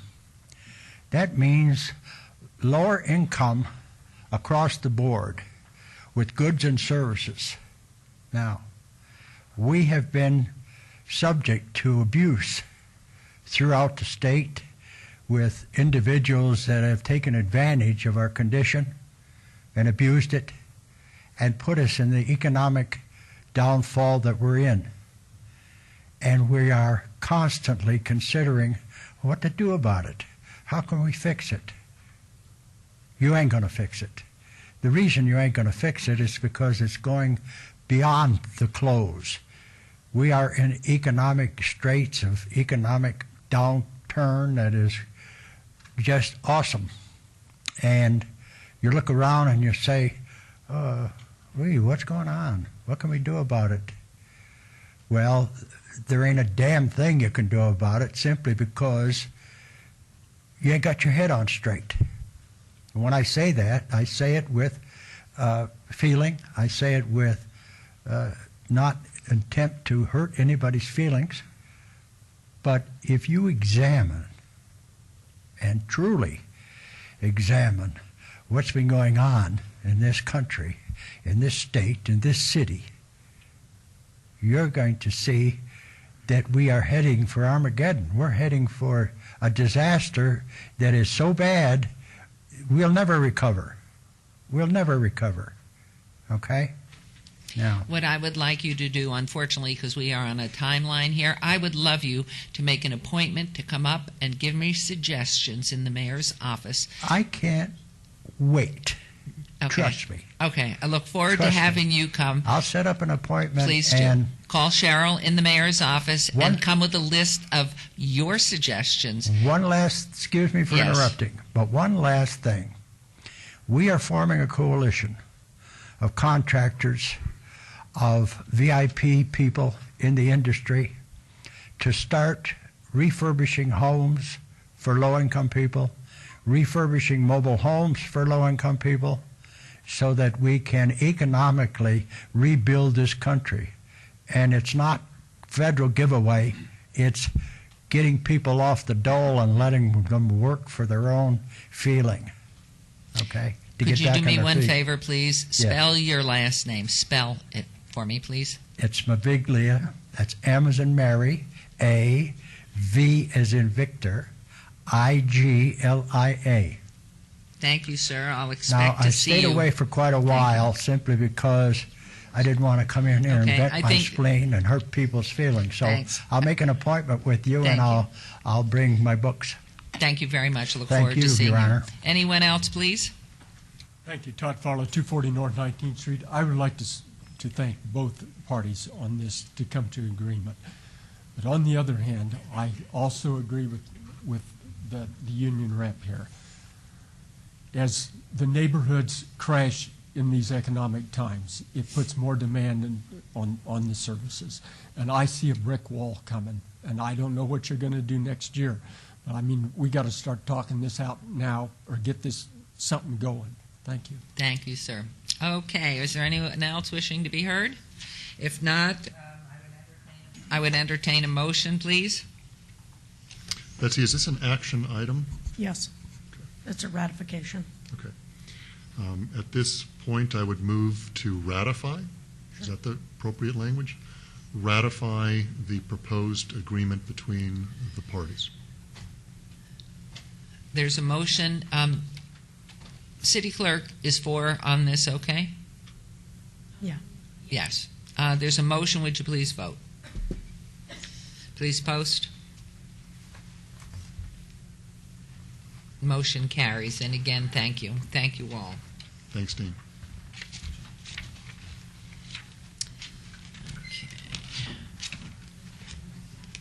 We will now move on to item number 56. Please add Councilman Ross as affirmative on that vote. Thank you, Mayor. Thank you. Moving on to item 56, resolutions R43-2011, public hearing for possible action regarding a resolution authorizing a various purpose medium-term loan in the amount not to exceed $36,500,000, authorizing an officer of the city to forward materials to the Department of Taxation of the State of Nevada, authorizing the sale of general obligation, medium-term obligations, and executing documents related thereto for the purpose of acquiring, constructing, improving, and equipping building projects, fire protection projects, and street projects. This is relevant to all wards. This is a public hearing, which I now declare open. Ms. Falder, good morning. Good morning. Candace Falder, Finance Director. As you just read, we're seeking your authorization to issue medium-term loan not to exceed $36.5 million. Some of the items that is slated to fund would be $17.7 million in energy-efficient streetlights that would be paid for. The debt would be repaid with energy cost savings. The West Side School improvements, $4 million. Again, the debt would be repaid with license plate monies through the Centennial Commission. We have sidewalks planned for $4.6 million. The debt will be repaid by Community Development Block Grant. And finally, we have fire apparatus at just over $10 million. Funding repayment would be the FSI money that we have used in the past as we plan the life cycle for apparatus replacement. So we have the Fire Safety Initiative money to repay that loan. Are there any questions on this issuance? Council people, any questions here? Is there anyone wishing to be heard on this item? Hearing none, I'll Mayor, close. could I just ask a question on the Centennial? How does one go about getting money for from the Centennial Fund? The Centennial Fund, they actually have a board that meets regularly, and I can find out what that schedule is for you, Councilwoman. Well, if you could do that, and the person to contact, I just have some people who are interested in oral histories in Ward 1, and I must say that I didn't realize how much historical knowledge we had until they started bringing me information. So it's not a big project, but it's just to collect some oral histories I'll have before the that for you people this pass afternoon. away. Councilwoman, I believe after my conversation with you, I had already talked with Clay T. White, who's on historic preservation and often puts together projects like that for Centennial consideration to reach out to your office. I don't know if she and Robin have connected, but there may be some work already going on to help in that regard. Okay, then I'll follow through. I'm just thinking of that in my mind and thought of it here. Thank you very much. Sure. Thank you. Thank you, Ms. Falder. Is there a motion? Yes, Your Honor. My motion is to accept the resolution, adopt the resolution. What would you prefer, Candace? What is the proper language? Approval of the resolution. To approve the resolution, consistent with item number 56. There's a motion. Please vote. Please post. Thank you. Motion carries. Thank you very much, Ms. Fowler. And now on to item number 57, boards and commissions. Neon Museum Board of Trustees, Adriana Martinez, Class 1 trustee, term expiration 9/15/2013. Procedure for this board requires appointment by the city council. The option is appoint a new Class 1 trustee. Is there a recommendation? I believe that Councilman Barlow had a recommendation, didn't he? I thought I read that out in some backup material. I believe he did have a recommendation, but I don't know if he transmitted that to any council. Did Councilman Barlow speak to any of you? Councilman Coffin? Your Honor, I Nancy know that, Diener, I believe, was working with Councilman Coffin on that. She's stepping down to the podium right now. Okay, thank you. and I have a name in mind as well, so I'm not sure if Councilman Barlow has a specific name in mind. So it sounds like we might have two names in mind. But I haven't told Good Nancy morning. about Good my name. morning. Yes, I have been working Would with you please say your name? Oh, Nancy Sorry. Diener, Cultural Affairs. Thank you. I have been working with Councilman Barlow, and Shondell Newsom was who he had said he was going to put forward at this meeting. So, Well, he must have put it forward someplace because I read it in backup material. We briefed Right. on it a couple of weeks ago when we knew this vacancy was occurring, and so that may have been what you heard, Councilwoman. Perhaps it would not be a bad idea, since he's not here to discuss this, and since Councilman Coffin has also a name, perhaps can we obey it till the 2 weeks, if you wouldn't mind, so they can chat and discuss it. As I recall, this was Councilman Reese's appointment. No. I think it's actually Councilman Barlow's turn. Is that right? that, go ahead, I'm sorry, Beverly. On my list, it says Councilman Reese. Those were the previous councilmen who made the recommendation. It's open for this board for any council member to make a recommendation. Okay, to those so let's obey it if it's all right with you, Ms. Diener. Absolutely. And Thank then you. they can chat about this. Thank you very so much. Oh, yes, please. Go. Okay, I'll make a motion that this item be obeyed for 2 weeks to the October 19th. If there's a motion, please vote on the motion. Post, please. Motion passes. Thank you very much. Item 58, do we have a motion to table this? It's already been done. See, I'm learning every day. Life is wonderful. Moving on tonight, item number 59. Items 59 and 60, bills 2011 through 36, and item 21137 will be heard at the recommending committee meeting on Tuesday, October 18th, 2011. I'd like to have these bills read, please. Thank you. Bill number 2011-36, an ordinance to update Chapter 6.02 of the Municipal Code relating to business licensing generally and to provide for other related matters. Bill number 2011-37, an ordinance to amend the business licensing provisions to adjust the regulatory and fee provisions that apply to certain professional businesses and employees of such businesses and to provide for other related matters. Thank you. These bills are assigned to Councilmen Barlow and Coffin for review and to recommend back. Thank you. And moving on now to item 61. Our next item is that we'll be going into closed session for an update on labor negotiations. No motion is required, and following the closed-door session, the council meeting will be in recess until 1. Goodness, did we move through. Okay, if we can adjourn to closed-door session, please.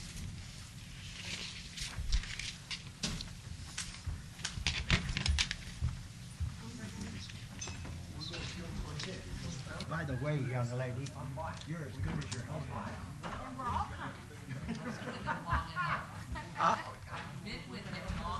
I don't know how the hell you stood it. Say, I will.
You didn't get a fire hat this morning, I heard.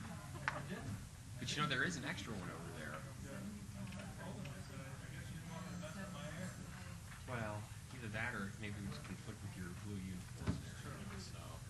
Yeah, I kept looking around hoping that Mike didn't wander over here with him. Yeah, exactly.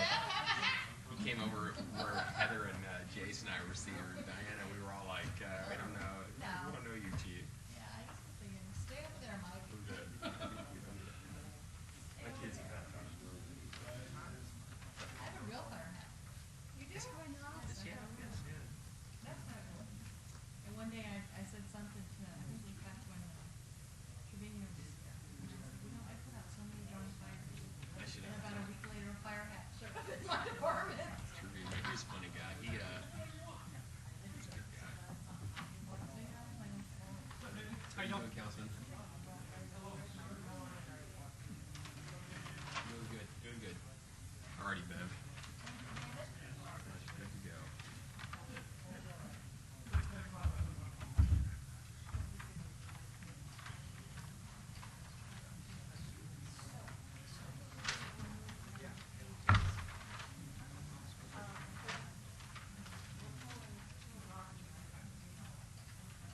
So what do you need to do this time? Put your pay at your head. Have you really been working on that one? I'm gonna try and have them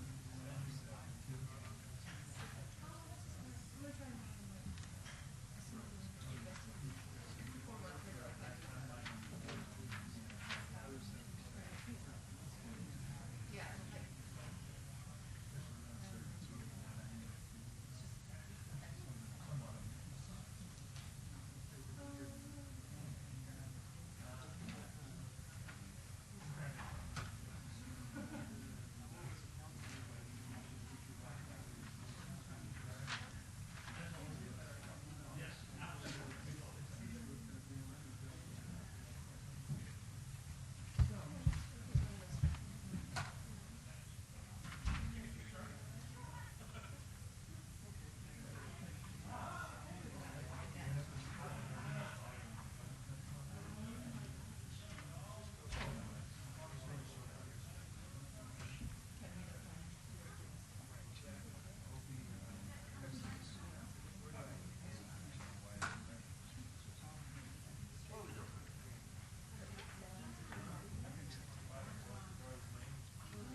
Yes, why I do that.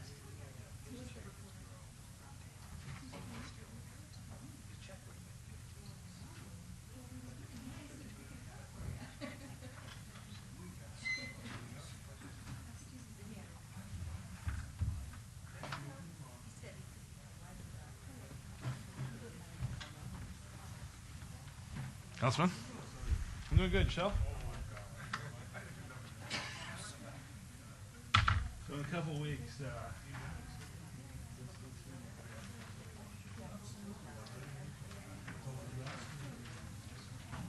Come and rest here.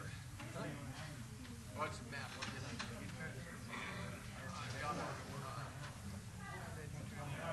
Oh, well, I'm pissed off.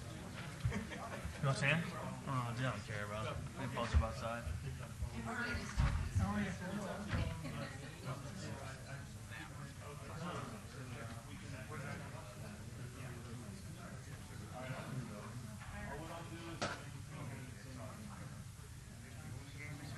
okay, great.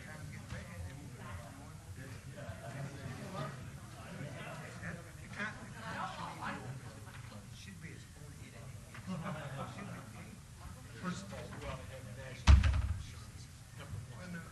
shall we start there? Okay, thanks. Thanks, appreciate it, okay? What'd you tell them? Sit down here and tell me what you told them.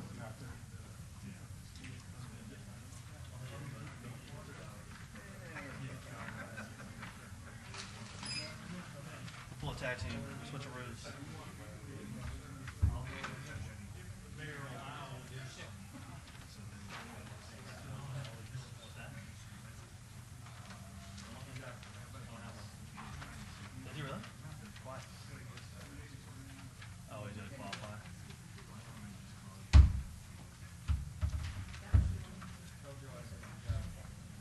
getting that thing off?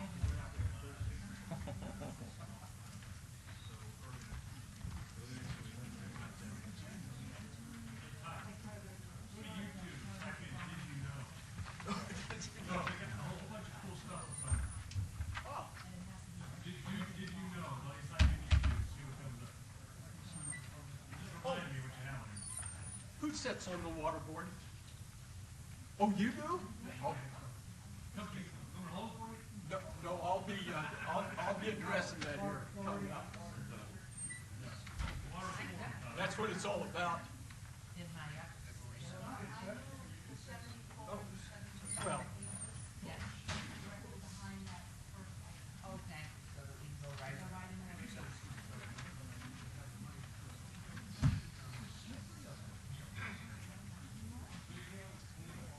You're in a section.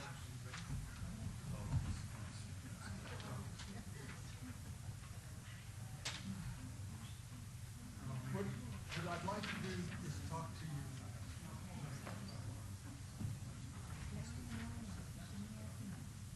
Can I get you for a second? Yep.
Okay, ladies and gentlemen, after all this levity, we're ready to reconvene for the afternoon session.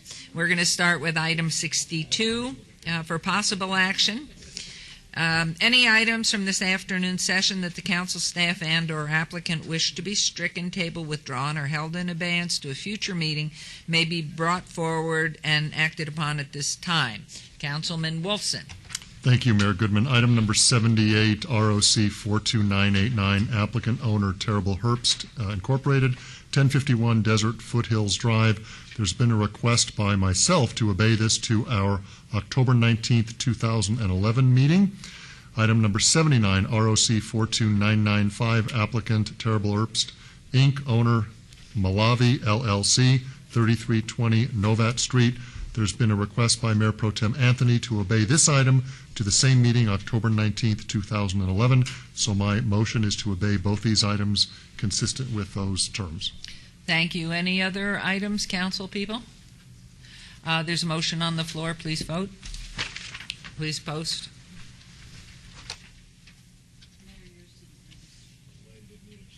But we need to back up because I can't.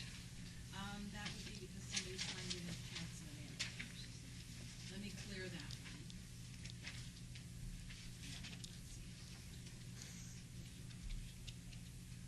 Let's, who's signed? I'm not signed in.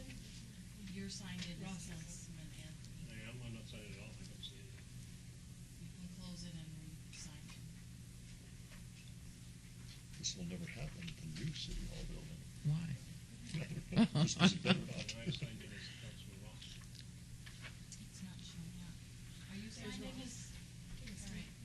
I think it's you, Mayor, that signed in as Councilman Anthony. Okay, can I have my little? Right-hand corner, you can close it, exit. Yeah, you got it. Log off or cancel? Log off. Just Log off or cancel? log off. Okay. And then the line should See, come you back got to accused the for me. Oh. So then your name's right there. Oh, see, it's these things. It's the clause. No, my fault. I'm glad the Councilman Ross took the heat for me. Okay, there's a motion. Please vote. Please post. Motion carries. Thank you very much. And now we will move on to item number 74, which is ROC 41851, abeyance item, re-notification, review of condition, public hearing, applicant Weingarten Realty Investors, owner Decatur 215 LLC, for possible action on a request for a review of condition of previously approved site development plan review SDR 22582 to delete condition number 5 that requires 24-hour security on site at 6101-6371 North Decatur Boulevard. This is in Ward 6. Councilman Ross. Note, application amended to include APNs 12430204001 and 12525512001, and to revise condition number 5 to provide 8 hours of security per day from early afternoon to late evening. Staff recommends denial. This is a public hearing, which I now declare open. Is the applicant present? Please come forward. And Councilman Ross. And thank you, Mayor. I think it's important to note, too, before the public hearing portion of this, that we are taking a couple of items out of order in order to get me to another meeting that I need to be at. So I appreciate that. Thank you. There will be 2 items that will be moved, and they are this one, 74, and number 77. Good afternoon. I'm with Weingarten. Yes, I'm great. Susan McMasters with Weingarten Realty. And I've been sent here and I'm not quite sure what to do. You're representing the applicant. That's well, yes. Okay. And I see you have denial. We thought it was approved. When this development was first started, it was going to be a mixed use of development, with clubs, underground parking, everything just as it used to be. And obviously it isn't what it used to be. Currently, right now, we have Target for the last few years, and now Winco Grocery has come in, and they will be a 24-hour store with their own security during their operation hours of 24/7. Target now has security during their hours. So the rest of the shopping center is vacant. And to be honest, it's kind of unrealistic for 24/7 because I don't know what the poor guy's going to do all day, to be honest. And for 8 hours, we thought was a good, reasonable median, because what we'll do is we'll have somebody there about 2 o'clock to 10 o'clock, or is it 9, 10, you know, when the kids are coming out of school and kind of messing around because they like to play on the grocery carts and do a few things like that. So they would be there just kind of oversee that kind of thing and just make sure everything's what is going on. And Winco right now, during their construction, they have someone there helping to watch over their construction equipment. Thank you. Councilman Ross, I know it's a public hearing. I will call, but did you want to make comment before? I don't. Just wonder if anybody has anything to say. Can I say one more thing? Certainly. We have held neighborhood meetings, and the last one was just last week, and there was everyone has approved and okay with it. The HOA at the one end and the one homeowner that was concerned at the other end were our primaries, and out of sending over 600 and some odd flyers, I think 9 people showed up, and a couple of those just wanted to see what was going on. Because you serve food? That could be it, too. It usually works for me. But that's all, if anybody has any questions. Okay. Mr. Fowler. Thank you. Todd Fowler, 240 North 19th Street. About a year ago, Mr. Morgan Randus was here with Winco Foods. When is this going to open? Probably spring. Probably March, I believe. We're excited about that because it does look like a big. Well, they were hoping earlier, but you know how it goes. Okay, this is a public hearing. Is there anyone else wishing to be heard on this item? Hearing none, I'll close the public hearing. Is there a motion, Councilman Ross? Actually, a couple of comments, and then I'll make the motion, Mayor, if I may. Weingarten has worked very closely with the neighborhoods out there. And Mr. Rankin, would you like to make comment on why staff recommended denial on this for the benefit of the public? Our recommendation was to support the original approval and conditions that were made by council. Okay. Weingarten has done a great job communicating with my neighbors, as I do with every applicant that we send a notice out on. If there's any kind of issues raised by the neighborhoods, the applicant meets with them, whether it's one time or several times, as Weingarten did in this case. So I appreciate them meeting with my neighbors out there to make this a reality, and I will move to approve agenda item 74, subject to the conditions, Mayor. Thank you very much. There's a motion. Please vote. Please post. Thank you. Motion carries. And we are continuing on, Councilman Ross, so that you can make your meeting. Item number 77, RQR 42868, required review, special use permit, public hearing, applicant RMTWO Inc., DBA Molly's, owner MCW-RCNV-Centennial Crossroads LLC, for possible action on a request for required review of a previously approved special use permit SUP 37373 for a 3,534 square foot liquor establishment tavern with a waiver to allow 147-foot distance separation from a city park, where 400 feet is the minimum distance required at 6430 Sky Point Drive, Suite 130. Councilman Ross, Ward 6. The staff recommends approval. This is a public hearing, which I declare open. Applicants, would you please state your names? Good afternoon, Honorable Mayor, members of the City Council. Jennifer Roberts of Lionel Sawyer and Collins, 300 South 4th Street. I'm appearing on behalf of RMTWO Inc., doing business as Molly's, and this is a one-year required review for a special use permit. And with your permission, Mayor, I'd like to invite Randy Miller, the owner of Molly's, to speak. Thank you very much. Good afternoon, Mayor and members of the City Council. Thank you for giving us this opportunity today to tell you a little bit about what we've been doing the past year. Okay, you have to say your name. I'm very sorry. I'm sorry, Randy Miller. Thank you. It doesn't seem like it's been almost a year and a half that we're before this body explaining to you what our business plan was and the opportunity that we were provided with and wanted to do in this neighborhood. If you'll indulge me a little bit, there's a couple of you that weren't here a year and a half ago, so I'd like to give you a quick overview of our operation, what we've done this past year. First, I'd like to introduce my partner, who didn't want to be introduced, but in the back, Richard Gonzalez is my partner. We have been partners and best friends for 40 years now, since we met in the police academy in 1972 and spent the 70s working together with the police department here in Las Vegas. Our general manager, key employee, is not here yet. His name is Randy Miller, and it's no coincidence. He is my son, and he joined us a couple years ago after he spent 8 years with the Metropolitan Police Department also. We came to this neighborhood, and we came here a year and a half ago and to show you a plan that we had for this location. This is a location that is a shopping center anchored by two major tenants, a Vons and a Target. There was a spot in the middle of this center, 3,500 square feet, that had been vacant up until the time we opened for almost 4 years. It had boarded up windows and signs in the window, and it was a vacant seat. We came before you and showed you our business plan of what we wanted to do there in our little concept called Molly's that we've had now open for a year.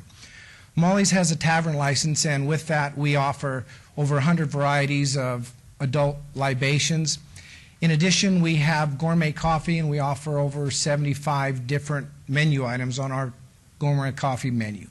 We also have full retail there and have 80-some items of retail, and we were just approved for our restaurant license there by the health department, and we're going to now be able to offer hot food items in that.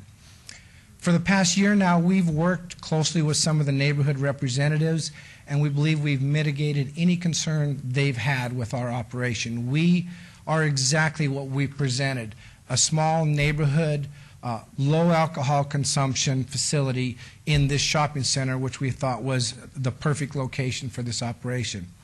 I believe we've mitigated, like I said, everything, the concerns that the neighbors had. And in fact, as evidence of that, we presented to staff, and we have copies if you'd like, of a petition of nearly 250 neighbors that took the time to sign our petition in support of our application today. We've also felt like we've enhanced the shopping center, and we've had many shopkeepers come to us and say that we have helped their businesses, and between our customers and our employees, that we've not only enhanced their business, but since we are a 24 operation, we have given them some sense of relief that there's a business open there 24 hours. That was a dark side of the center, and after 9 o'clock, they were in fear of vandalism and mischief and burglaries and things of that nature. And I think I can report to you that there have been no police incidents there, none relative to our business, and I think 2 incidents on the parking lot itself or some other instance there. The businesses also have written letters, and I think we presented 8 or 10 letters in support of our business by the fellow businesses, the fellow shopkeepers.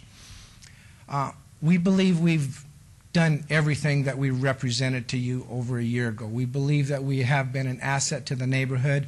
We've been involved in some of the programs with some of the schools there and have supported some of their programs. So we are here today to respectfully ask for your support for our application and to encourage you to follow staff's recommendation for approval, and I would be more than happy to answer any more specific questions you might have. And thank you very much. Thank you. Beautifully done. Any questions here from council? Wow. This is citizens' participation. Please come forward, state your name.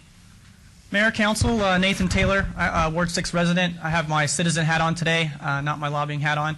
I'm here today. Do we believe that? Yes, you do. Okay. Absolutely. Some of you remember last year, I was here strongly opposing this application, strongly opposing it. I happen to be the nearest neighbor to this location.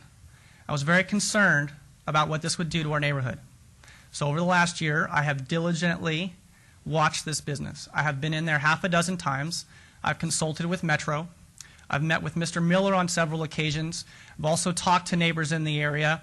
And one of the things I found was that what I thought a year ago, which was presented, was true, that basically what Mr. Miller and Molly's has said they were going to be is what they are. And when I went in there, I was concerned about a couple things. I was concerned that there was a lot of children in the area, and I said this last year on the record. I was concerned of alcohol consumption. I was concerned about the 24-hour operation. And I was concerned basically that we were putting something in a shopping center that didn't belong there.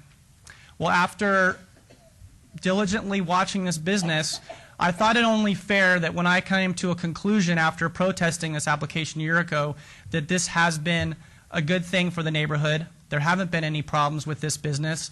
I don't want to see any business owner go out of business right now in this community, especially one that has gotten involved in the community, and specifically Arborview High School and sponsoring their baseball team and things like that. That shows good faith on behalf of a business owner. And this is, I think, it's the first time that I've ever come back after opposing an application to say that I have watched this business and it is a good business. It's got great management, and so I'm here in support today. Thank you. Thank you very much. Anyone else, please step forward. State your name. Anthony Hardy. We want to do today. I'm going to be very short and brief. Jobs, and you're doing a good job. Keep on doing a good job, and we hope other businesses open up and kind of, get this ball rolling. So that's a business doing good. Good luck, sir. Thank you, sir. Thank you. Anyone else wishing to be heard on this item? Hearing none, I'll close the public hearing. Is there a motion, Councilman Ross? Thank or you, Mayor. Comments? Comments or and both? Comments and both, Okay. Mayor. Mr. Taylor, thank you very much for coming down. You and I have talked about this even before Mr. Miller had landed in that location. And a little history for the mayor and council and the public. Mr. Miller came to me 3 years ago, I want to say, looking for a location to put this type of business. It took him 2 years, literally working with me, to find a location that we thought was suitable. I made him jump through hoops. I made him go talk to every business owner in that complex, and and I think we do have this on the record. We've got letters from those businesses that are surrounding you, but I made you go talk to them long before you even made application to put this business there. He noticed 24 homeowners associations. They had their neighborhood meetings in the Centennial Hills Community Center in our community room at that building. At which time I think 4 people showed up out of 24 homeowners associations. And Mr. Taylor, thank you, because you're exactly right. There were a lot of people who were spreading misinformation about this business, and a lot of people listened and bought into the lies and innuendo and misinformation, and I'm grateful that you saw through that. Mr. Miller, I do want to ask you a question. What is the #1 drink served at your establishment? It is water. Water. Yes, sir. Yes, sir. That was a trick question. Yes, it is. But I figured that because in these establishments, and I know there's a lot of rhetoric going on throughout the state, certainly with the gaming control board and all that about these kind of businesses. When people sit at a bar, they drink more. And bartenders, and you own other taverns, yes, bartenders are encouraged to get people intoxicated, so you keep dropping that quarter in that machine. Right. And that's not this kind of business. So I'm very close with the residents out there, and Mr. Taylor knows that as well as you do, because you're a business in the Northwest. So I appreciate that. Mr. Rankin, any concerns on your end? Yeah, there are no concerns. As Mr. Miller stated accurately, 2 calls for service at the location, and neither involved the establishment. You're doing a great job, Mr. Miller. And we serve very good water. Okay. The best water in town. Best water in town. All right, and with that, I'm going to follow staff's recommendation for approval, and good luck. There's a motion. Please vote. Please post. If I may also, Mayor, we did have one. Before I tell them what the vote is. Before you even tell them. We had 1 protest, 226 supports for this application. Unbelievable. Congratulations. You're on your way, Mr. Taylor. Thank you for coming in to help in this support. Congratulations. Thank you so much, and thank you all for your service. Thank you. Thank you. And drive safely. Yes. Thank you. Drive safely. Okay, item number 63. Abeyance item, public hearing for possible action to consider a request for a waiver and reduction of fees totaling $2,040.85 in civil penalties in the amount of $40,000 recorded against the property located at 3156 Mediterranean Drive. Property owner Fannie Mae, care of Federal National Mortgage Association, Ward 2, Councilman Wolfson. This is a public hearing. I now declare it open.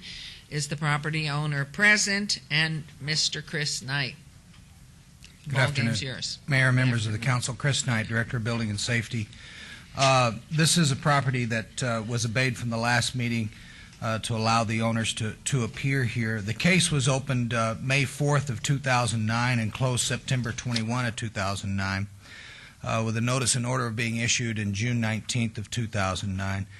At the time, the ownership was AP Holdings LLC.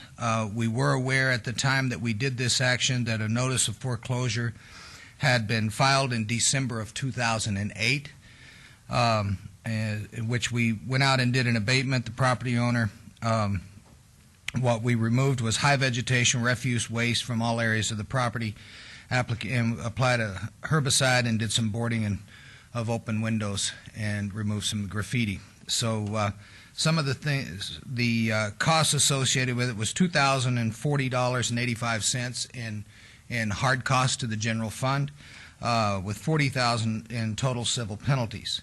The applicants filed an application in June 22nd of this year for a waiver of fees. If the council were to consider the waiver of fees as it normally does with the 10% and getting the hard costs, we would recommend a waiver of the $2,040.85.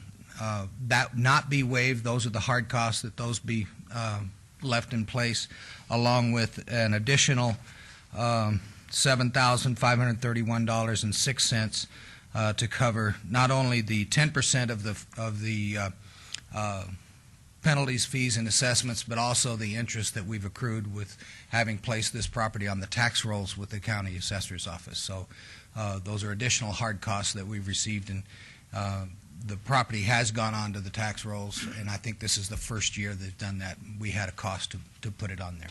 I know I asked you last time, but what is the Zillow on this? Yes, ma'am. The Zillow as of 9/5/2011, September 5, 2011, was $115,000. Thank you.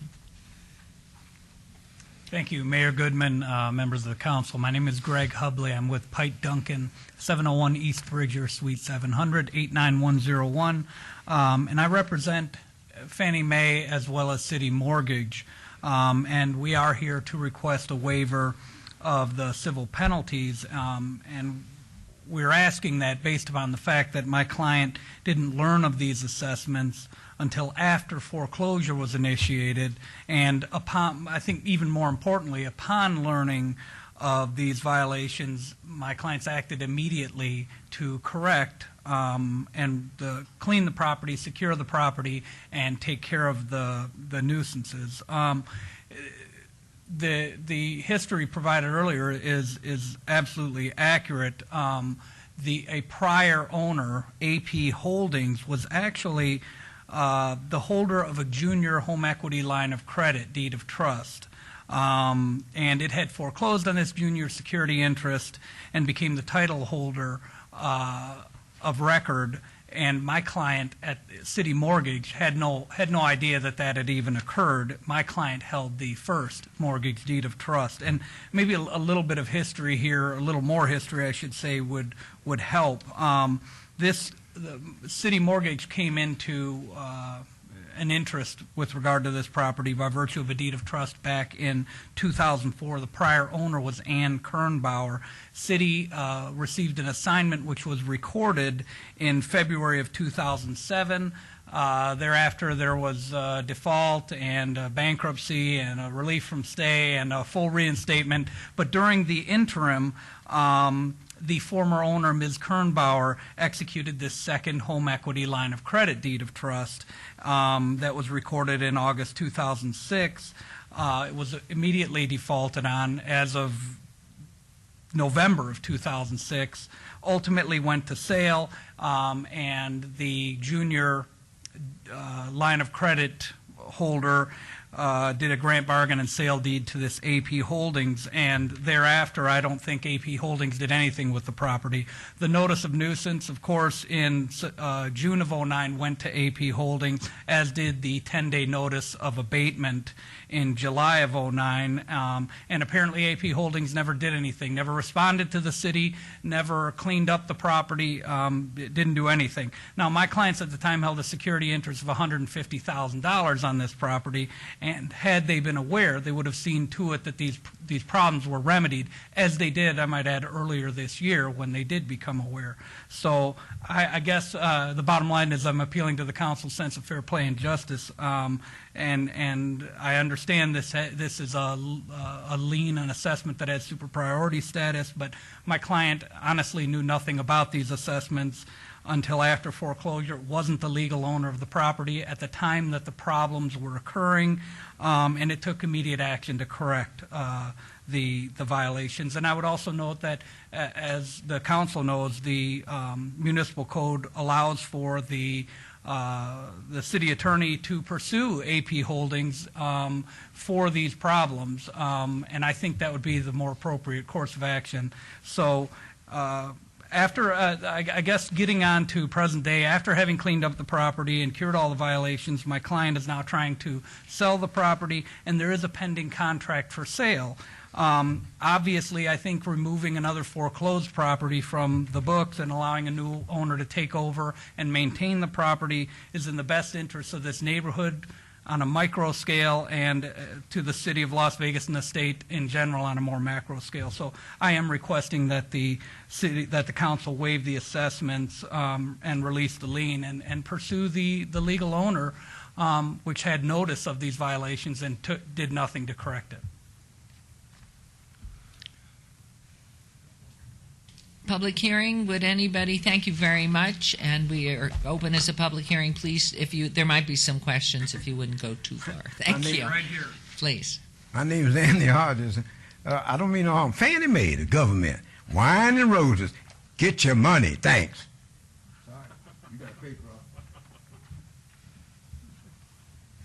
Yes, sir. Please state your name. My name is Mark Hostetler with WHN Realty, located at 8275 Southeastern, Las Vegas, Nevada, 89123. I'm the listing broker for this property.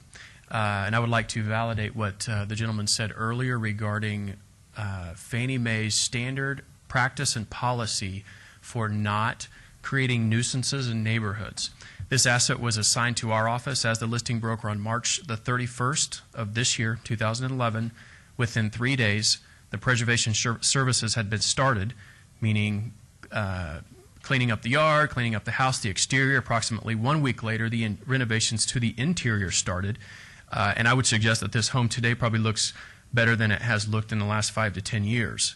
That is standard policy for Fannie Mae. Once it goes to the broker, immediately those services start, and the home is not a nuisance to the neighborhood any longer. So I would validate that our office oversaw the renovation and the cleanup of that property to make sure that it is not a problem in the neighborhood, and it has not been since it was assigned to our office. Thank you very much. Yes, sir. Thank you. Todd Farlow, 240 North 19th Street. I would like to make 2 comments, and it applies to all 5 of these items. Number one, we really appreciate the city going out and cleaning these things up. If it wasn't for them, God knows what this place would look like. Number 2, now that we have a HUD representative here, I hope that this council would impress upon him to take it back to his superiors of how important it is to get these houses occupied again. These houses sitting vacant are nothing but trouble. We got to get people in these houses. Thank you very much. Thank you. Anyone else wishing to be heard? Council people? Councilman Wilson. Thank you, Mayor Goodman. Chris, the original nuisance occurred back in May of '09, yes? Yes, May of '09. Okay, yes, and it was abated just a few months later in September of '09. Yes, sir. Correct, and that was the graffiti and the grown-out weeds and everything like that, right? Yes, sir. But then you said, who was it? No, I think it was you, Mark. Where's Mark? That your company then went in and did some further renovations or something on the exterior? Because your company didn't get involved until recently, correct? Well, we had no idea regarding this whole situation.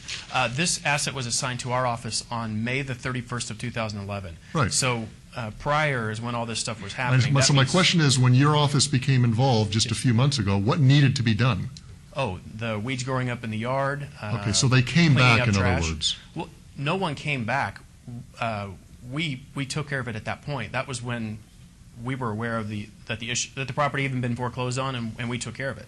Okay. Does that make sense? So yeah. all this stuff that you're speaking of, or this entire lien issue, is approximately 2 years Mark, prior. I understand that. My point is that it came to us in the form of a complaint in May of '09. The city of Las Vegas went out. We hired a contractor to abate the nuisance back in '09. We spent $2,000 and change in hard costs to pay our independent contractor to correct the nuisance. Then the home sat in some condition for a couple years. You got involved, and because you're listing the house, you're the broker, you decided to go back out there and clean it back up again, is what you're saying. I might be misunderstanding you. You're stating clean it back up again. I would suggest that when the asset was assigned to our office, it wasn't cleaned up, and we believe we started from scratch. Some of this that happened prior to that, then. Yeah, we're saying the same thing. Okay, I think we're saying so, the same I guess. thing. Okay, so you, on behalf of your client, and who is your client, Mark? Who do you represent, Mark? Fannie Mae. I just list as a listing broker for Fannie Mae. So who paid to have the house cleaned up again in May, June of this year? Fannie Mae? Fannie Mae on their Okay, expense. Fannie Mae is the federal government, right? Or a At branch some of level. Well, I mean, who paid to have the Yes, house? they have preservation contractors that perform these services. Okay, and how much money did they put out? Do you have any idea? I'm not sure because they're paid directly from Fannie Mae and they have a national contract with that, or Okay. a statewide contract. And for the all incentive is that if you clean the house up and you put it in better shape, it'll sell. Yes. Okay. Which is normally what they do. Because I saw some recent pictures, and I think I agree with you. It probably looks better today than it did 2 and 3 and 4 years ago. Yes. Okay. Now, my other question, Greg, is that your client had a lien on a second trust deed on the property, right? My client had a first deed of trust Had a on first- the property, correct. And this AP Holdings came in and did a home equity line of credit afterward. My client didn't know about that. But wouldn't you get notice of the city's desire to have this property cleaned up if you had? I would think so ordinarily, Councilman Wilson. The municipal code reads that the title owner of record is the one to get notice. And this AP Holdings had initiated and completed a foreclosure under its second home equity line of credit. Okay. So it was at that time, I guess technically, the title holder of record because it had foreclosed, albeit on a home equity line of credit. See, that's where there's a misstep here, and it's interesting that.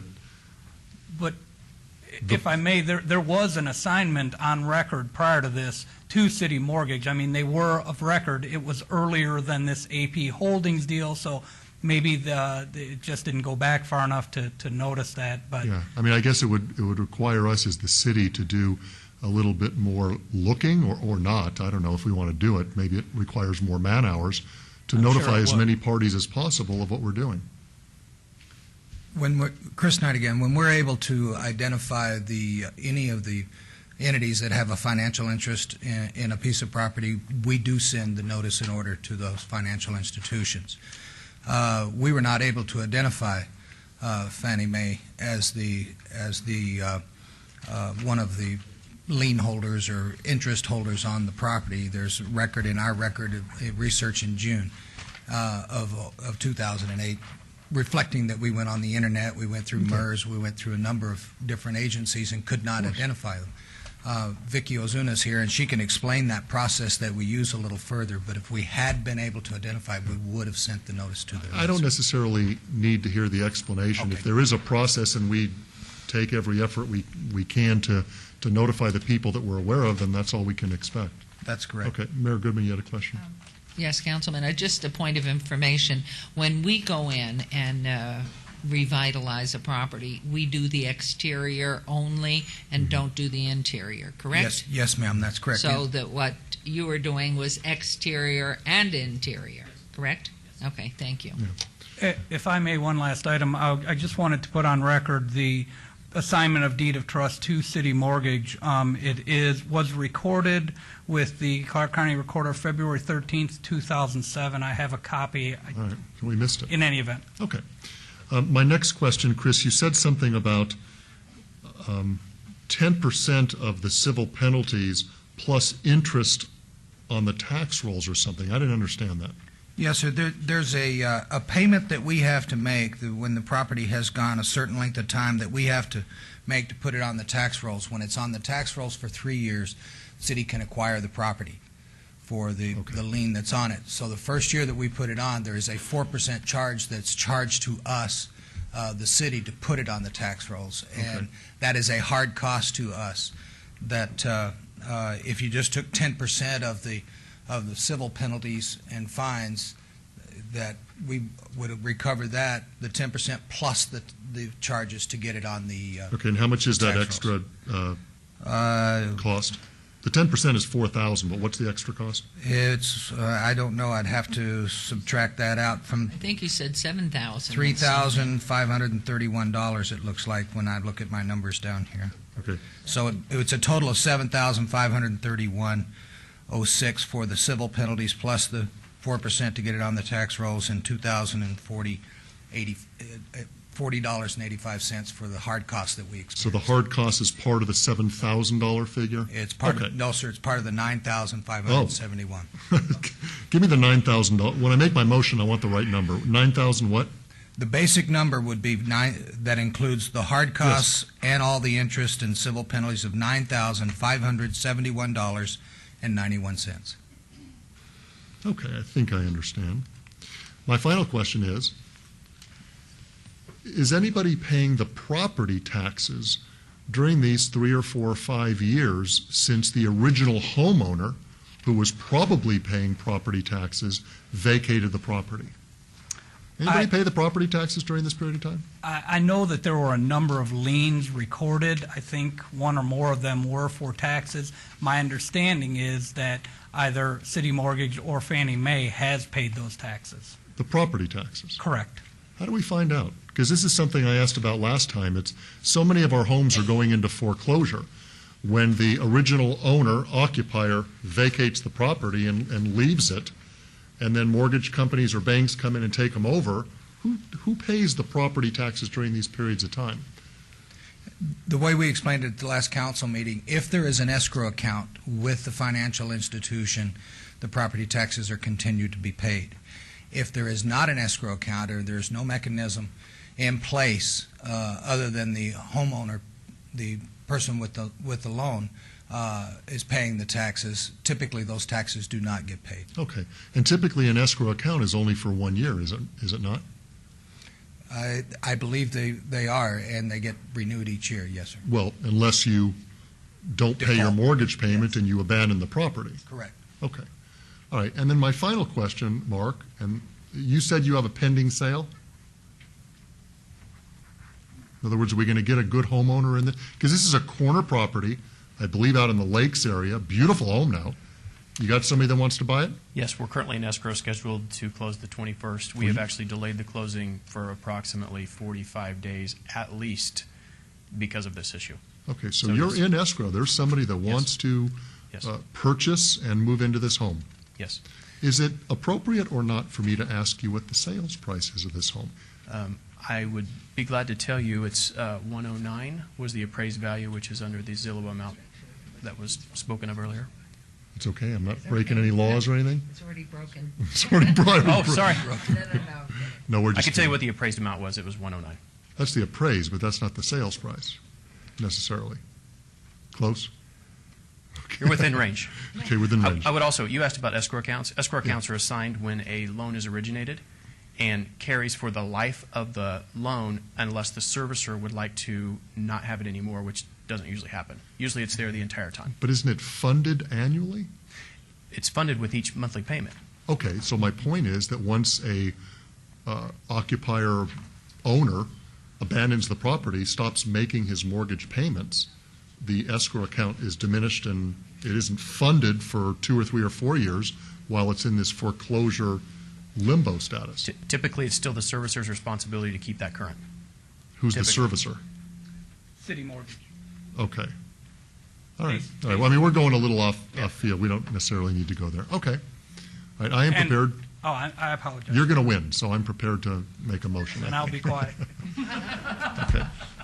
I'm not sure exactly how how to make this motion, but my motion is to grant the request to reduce the civil penalties, but I want to recoup the hard costs in the amount of $2,040.85 plus 10% of the civil penalties plus the other monies that we had to pay to the county? Yes, sir.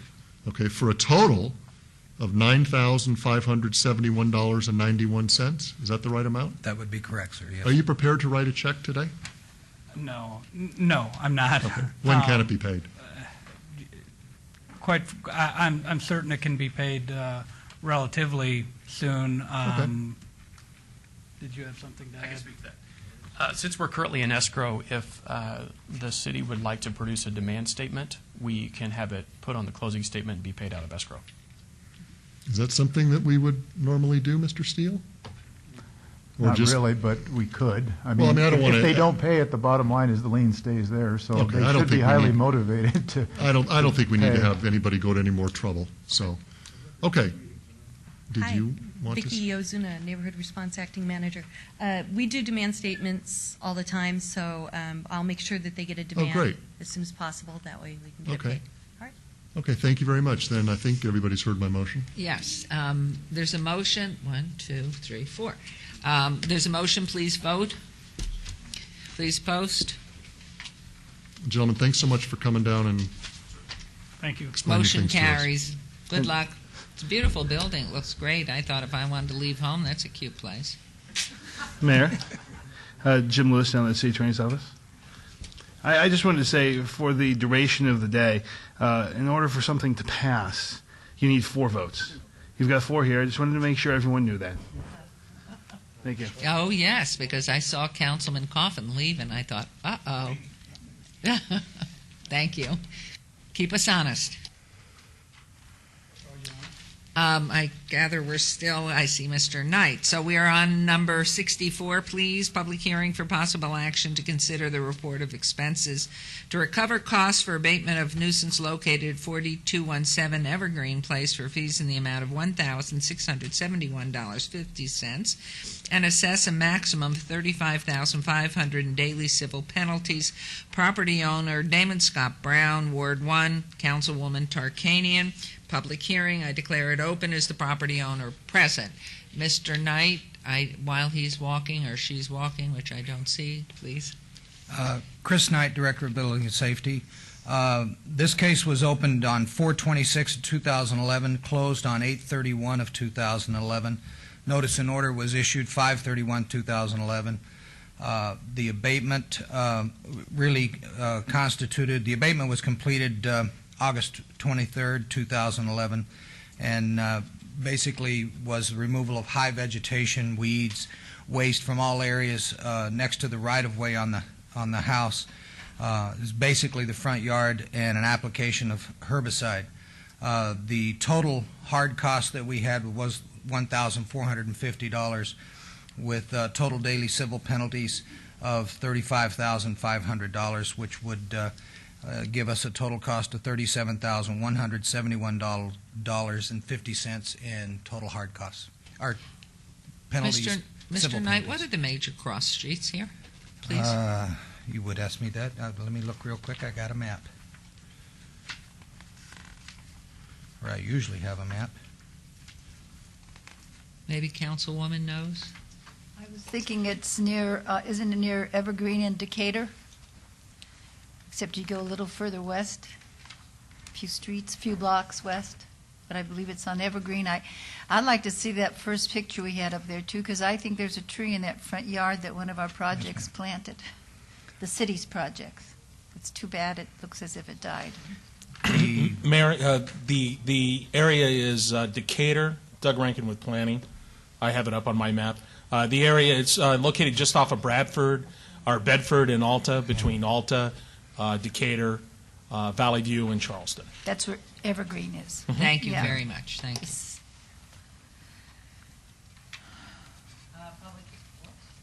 Could you go back Please. again over those pictures of the front yard? Yeah. Okay, thank you. Anyone wishing to be That's all I was heard on thinking. this item? That we- Yes, sir. First thing I want to ask is the trees still living? I believe it is. It looks Them pretty trees healthy. look good. They look kind of healthy. Whatever. Yeah, that one on the smaller one on the left, I believe, was part of our project. Well, we found the homeowner, the property is still in the homeowner, or is in foreclosure, or what? Sir? It is in foreclosure, yes. Okay, that means the original homeowner and then went on down the road. So get your money the best way you can. Have a good day. Thank you. Anyone else wishing to be heard on this item? If not, I'll close the public hearing. Is there a motion, Councilwoman Tarkanian?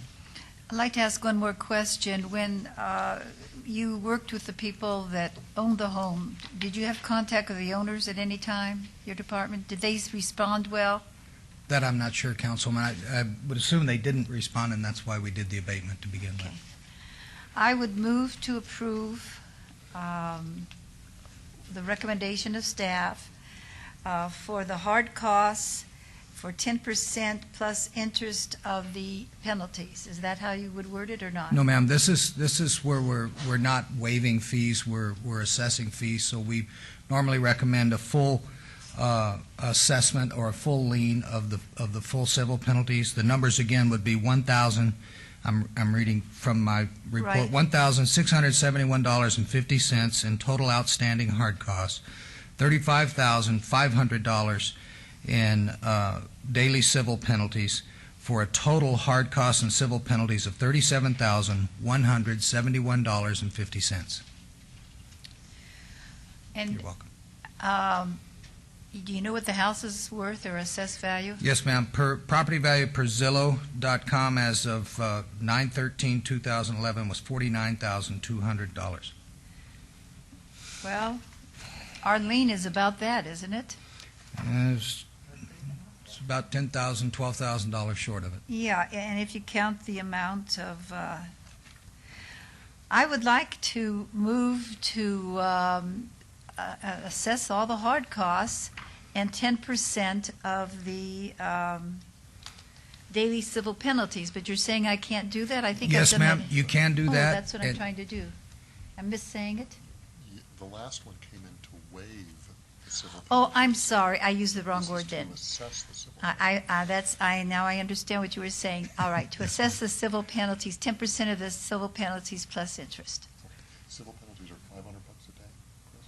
Yes, they're $500 a day, but the total on the civil penalties is But I'm saying 10% of the $35,500. total amount that's due now. Because if you don't, then the lien's almost the same as, I think, if I may, Councilwoman. good thing I was much better in English than math. I think we can assess $500 a day, and if we did, the daily civil penalties would be how much, Chris? A total of $35,500. But you don't want to do the total 35, which you No. could do. You want to do about 10% of that? That's what I'm trying to Yeah, say. which would be Yes, ma'am. 3,500. But if there's 10% and that 10% has any interest on it, I wanted to put that in there too. No, that doesn't happen. But it doesn't There is happen. there is a restriction under state statute that says if you're going to lien civil penalties, you must lien a minimum of $5,000. Okay, I understand. And that minimum would be 14.085% of the $35,500 to get to the $5,000. So if you're only wanting to lien the minimum that we can lien and still have a lien, that would be 14.085% or $5,000 plus the And that's what I would like to do. plus the $1,671 in hard costs. Right, and that's what I would like to do. That's my motion. Okay. To lien that 10% of the civil penalties and the hard costs. Very good. Then hopefully someone will have enough money to well- buy it and, Okay. Not to be it's not 10%, it would be 14.085%. whatever. 10% puts you below the 5,000. Okay, Yes, that's ma'am. fine. Okay. Thank you. That's my motion. Okay, please vote. Please post. Motion carries. I hope you have that, City Clerk. You got do. Thank you, Mr. Knight. Okay, moving on to number 65, public hearing for possible action to consider the report of expenses to recover costs for abatement of nuisance located 1403 South 6th for fees in the amount of $1,499 and assess a maximum of $43,000 in daily civil penalties. Property owner, William E. Esro, and that's in Councilman Coffin's Ward 3. This is a public hearing. I now declare it open. Is the owner present? Mr. Knight. Chris Knight, Director of Building and Safety Department. We opened this case in May 11, 2011, closed it in July of 27, 2011. Notice and order was issued May 14, 2011.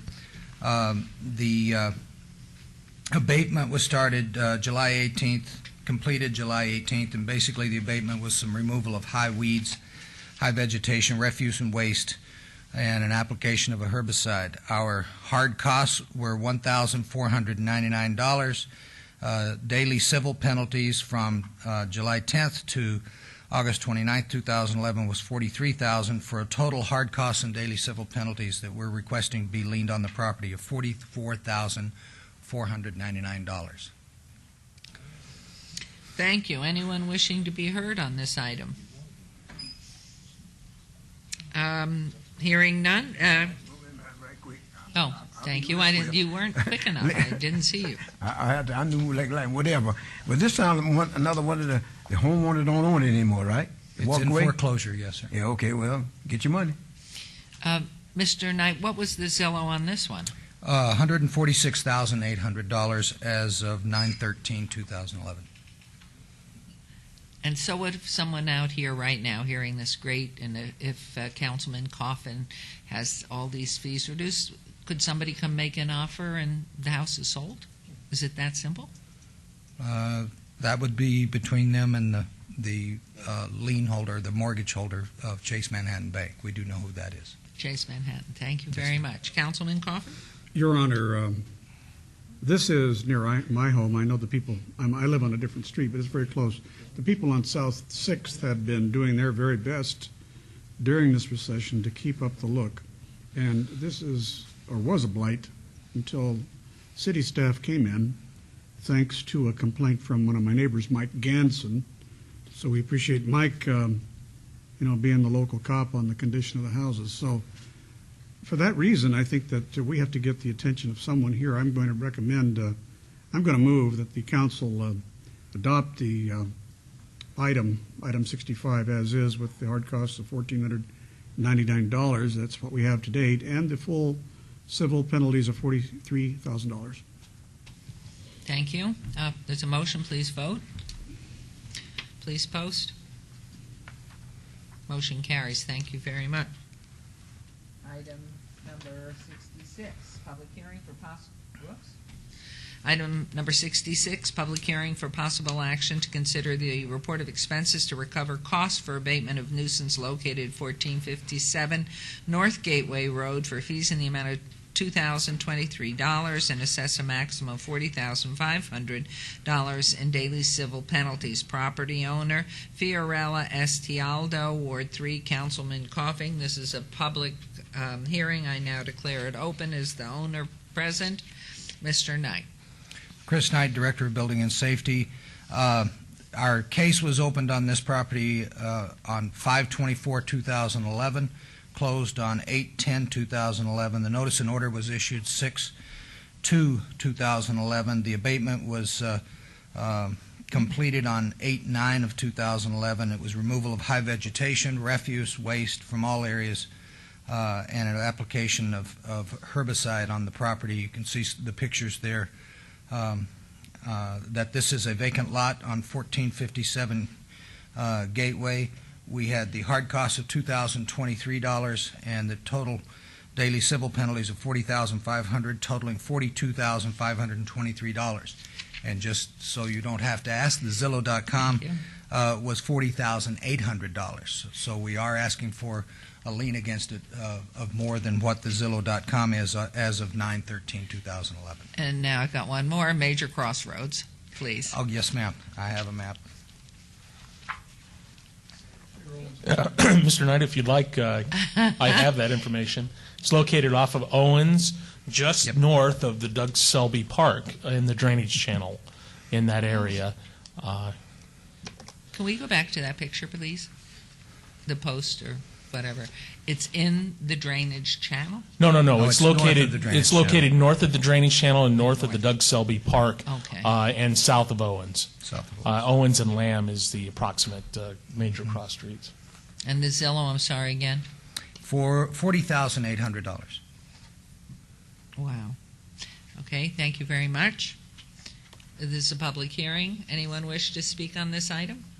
Hearing none.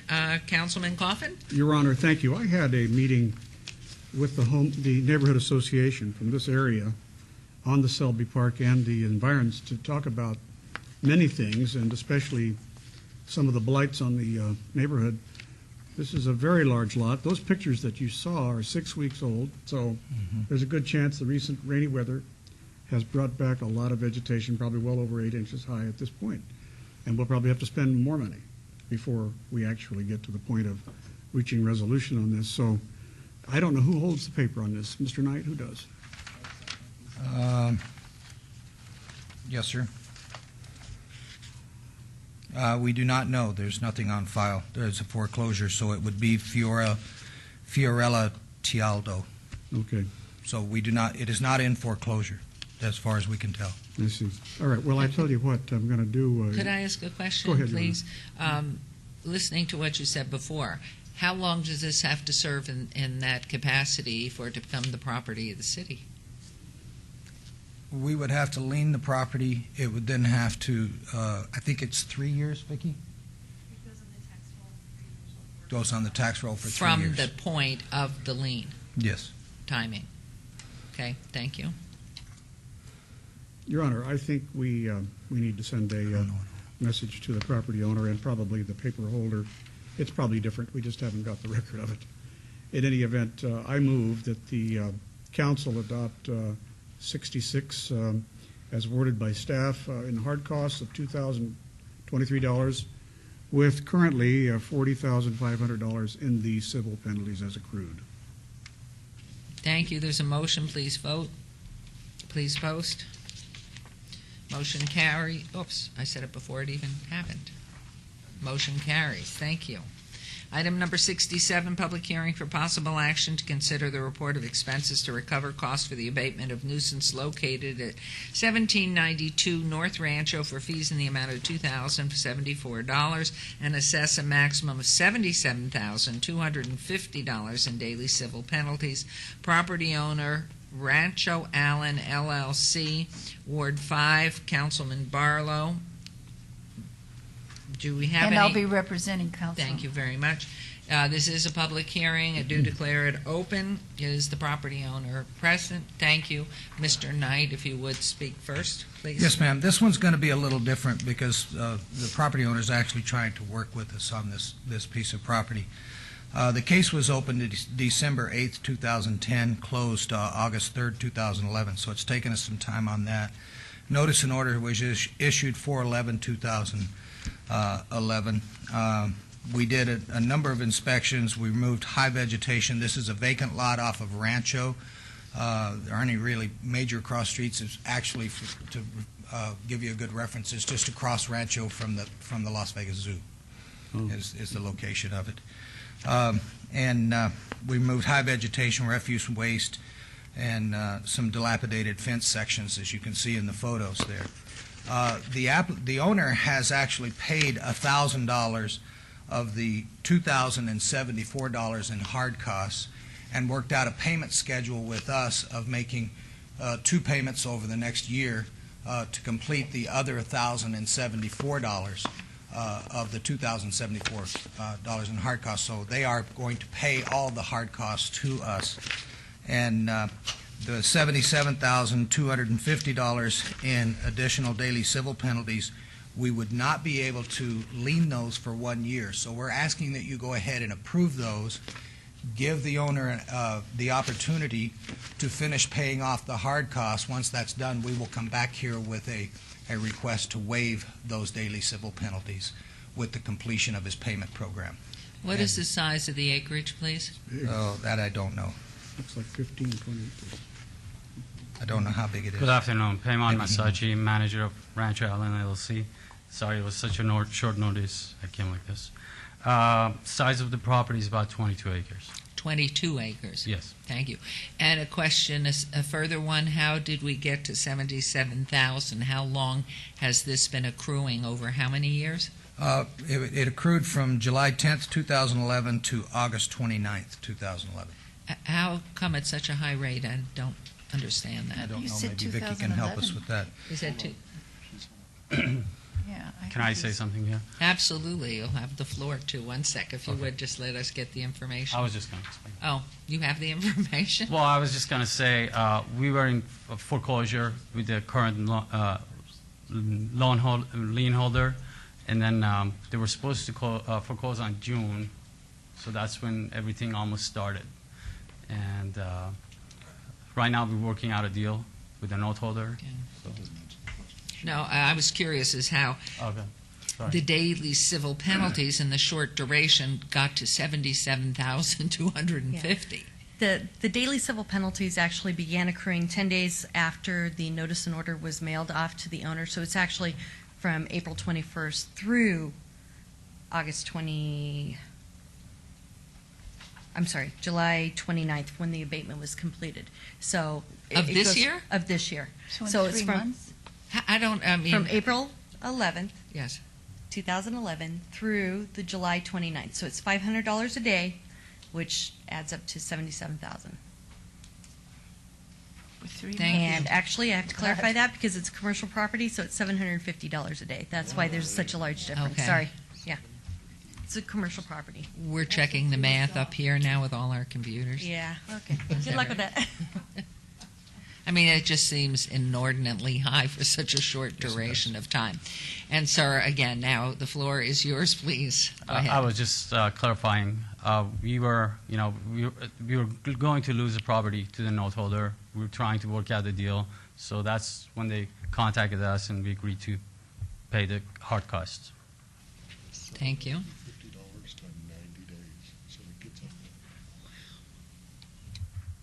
Okay, anyone, this is public hearing, anyone wishing to be heard on this, please step forward and state your name. My name's Anthony Harder, so this is a big piece of land, right? Yes. Quite a few acres, huh? 22 acres, I believe he said. Looking good. Somebody need to get some money somewhere. As long as the city get their money, that's the name of the game. Thank you very much. Anyone else? Councilman Coffin. Your Honor, I'm glad our city is working with them. On the other hand, I think the owner needs to be reminded that this is a gateway property to lots of residences. It's on a major thoroughfare of the valley, Rancho. It's near some high-value property. And to continue to let it be neglected is a mistake. It's a serious offense in my opinion.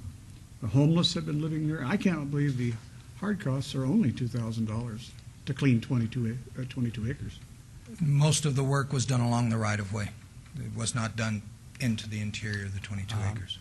We've been, can I speak? We've been trying to maintain the property. There were homeless people living there, and we every time we got a notice from the city, we were right on it. We removed all the homeless and with their trash and debris. The only problem this time we had, it was a fence that was down. If you can see it, I think it's about, how many feet, do you know? We just had a fence that was down, and I believe they just removed it or they put it back up. It was just a fence being down because we spent about $30,000 just to put the fence around the property, but they still people knocking them down and walking through them to go from their residence to the main road. So we've been trying to keep the property clean. The only thing, the only reason to see the hard cost is not that much because of the fence being down. Do you have plans for this property? Or are you holding it and just trying to keep going till you sell it? We've been working for past, it's almost 7 years now. We were almost getting, we did all the engineering's done. We spent over $200,000 on engineering, getting it rezoned, met with the council. But with the way the economy is, there's nothing we can do right now. So, I mean, your plans were commercial? Partly commercial and partly multifamily. Okay. But we never actually went to to the process. We just Okay. got the engineering done because we had to split the parcels. But I meant that's why you purchased the property, Exactly. with the intent of something. Exactly. Thank you. Developing it. Okay, thank you. Councilman I Coffin? just wanted to know who the actual owners are. It's hard to pierce the veil here of Rancho Allen LLC. It's a limited liability company, and I'm the manager. Who are the owners? I'm one of the main majority shareholder. Okay. I would just like to have your name for the record, and I did mention it. I'll say it again. I think you did, but I Peyman wouldn't be able to Masaji. spell it. Peyman. Last name is Masachi. Okay. Thank you very much. You're welcome. Thank you. Councilwoman Tarkanian? Mr. Knight, my understanding is that Councilman Barlow has spoken with you about this, and his staff has spoken with you about it. Yes, ma'am. And he wishes to move for approval of staff's recommendation. Okay.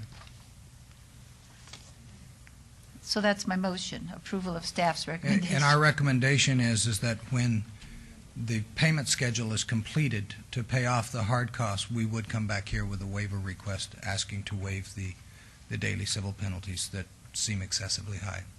That's wonderful. Okay, so there's a light in the tunnel. Yes, is ma'am. what you're saying. It's an Okay, incentive there's to a perform. motion. Please vote. Please post. Motion carries. Thank you very much. Good luck. Hope Thank the you. economy turns too. All right, we are now moving on to the consent agenda, which is, let's see, items 68 through 70 on the consent agenda are considered to be routine and are recommended for approval by the Planning Department. Do I have a motion to approve the consent agenda, items 68 through 70? So moved. There's a motion. Please vote. Please post. Motion carries. We are moving on to items 71 through 73. Number 71, Yes, Councilman. I just want to interrupt again, because you made an announcement in the morning session, but those who were here that are different from the morning session about our missing members, because it looks like we're barely on task. Two of our members are in Mesquite representing the city at the Nevada League of Cities annual meeting, very important thing, and Councilman Anthony successfully recovering from surgery. So I just wanted to make sure that those who did not know, nobody's AWOL here. Thank you. Thank you. But we are moving very fast. Best laid plans. Okay. Items, thank you very much, Councilman Coffin. We are on item number, I don't know how far I got, but anyway, it's item number 71, GPA 41777 for possible action on a request for a general plan amendment from O, Office, and LIR, Light Industry Research 2, M, Medium Density Residential, on 72 zoning 41778 for possible action on a request for a rezoning from O, Office, and C-M, Commercial Industrial, to R3, Medium Density Residential, and number 73, SDR 41779 for possible action on a waiver for a site development plan review for a 136-unit apartment complex with a waiver to allow no landscape buffer along portions of the north perimeter where 6 feet is required. The applicant owner is Rancho Properties, LLC. The project's located 9.92 acres at 3000 North Michael Way. The Planning Commission recommends approval. Staff recommends denial of all items. These items are in Ward 5, Councilman Barlow, and are public hearings which I now declare open. I see the applicant is present. Is there anyone else wishing to be heard on these items? Please come forward after the presentation. Please state your name, Governor Senator. Thank you very much, Your Honor, and members of the council. For the record, my name is Richard Bryan of the law firm of Lionel Sawyer and Collins, 300 South 4th Street, Las Vegas, Nevada, 89101. Let me preface my remarks by saying that I think we have met with each of you. I've talked with Councilman Barlow, who, as Councilman Coffin indicated, is not here today. He has indicated that he is supportive of this with one additional condition, and I'm not sure that's made part of the record. He requested some additional landscaping, and he said that he would be supportive with that. We are agreeable to that, as well as all of the staff conditions. I think you are familiar with the location of the property here. It is located right here at Cheyenne and Michael Way. As you indicated, Your Honor, it was previously zoned for office and light industrial. These are units that replicate what my client, Mr. Becker, who's here, has done in other parts of town. There were some concerns about traffic. I think we have alleviated those concerns by indicating that this zoning, if approved, would actually result in a reduction of traffic than if the developer moved forward with his current zoning of the business park. The number of trips would be 948 on an average day with apartments. Business park would be 2,145. As indicated in the staff report on item A, staff indicates that if the council approves that the existing road network is sufficient to address the issue. The other concern was there apartments here. I don't know if you're picking this up on it, but it would be right. Do we have the overhead, please? Do we have the overhead? This is Michael Way here, and this would be Cheyenne. These apartments in here, to be charitable, would be every neighbor's nightmare. And so the concern was, you're bringing apartments. I was asked by Her Honor, what are the rents being paid by these units here? They are from $600 to $645 a month. The point that we sought to make at a couple of the homeowner meetings that Councilman Barlow requested is that our price point on this would be $995 to $1,200 a month, no Section 8. So I don't know how much more information you'd like from me or Mr. Becker, but we're prepared to speak an extended remarks if you require it. Thank you so much. Any questions? Oh, please, this open participation, please come on right on in. Thank you. Todd Farlow, 240 North 19th Street. And, Your Honor, this is not fair because Senator Bryan is showing stuff on the overhead that we're not seeing out there. I mean, we need to see this. Yes, We'd like to we see didn't the see it landscape either. I think it was just a technological glitch. We need to see it. Okay, That- can we put that's- the pictures back up for everyone if somebody knows how to work this wonderful technology that we have? Do we have it okay? All right, Okay. can the gentleman that raised the concern, let me just assure you that there Mr. was Farlow. neither the intent on the applicant nor I'm sure of the council No. to preclude the gentleman from being able to see it. Let me repeat, if I may, this is Rancho Drive here. Do you want to pull your microphone close? I don't know how you do it unless you have very long Can you? arms. Okay, this is Rancho Drive here. Those of us that have lived here since the memory of man runneth not to the contrary still refer to this as the Tonopah Highway, but it's Rancho Drive.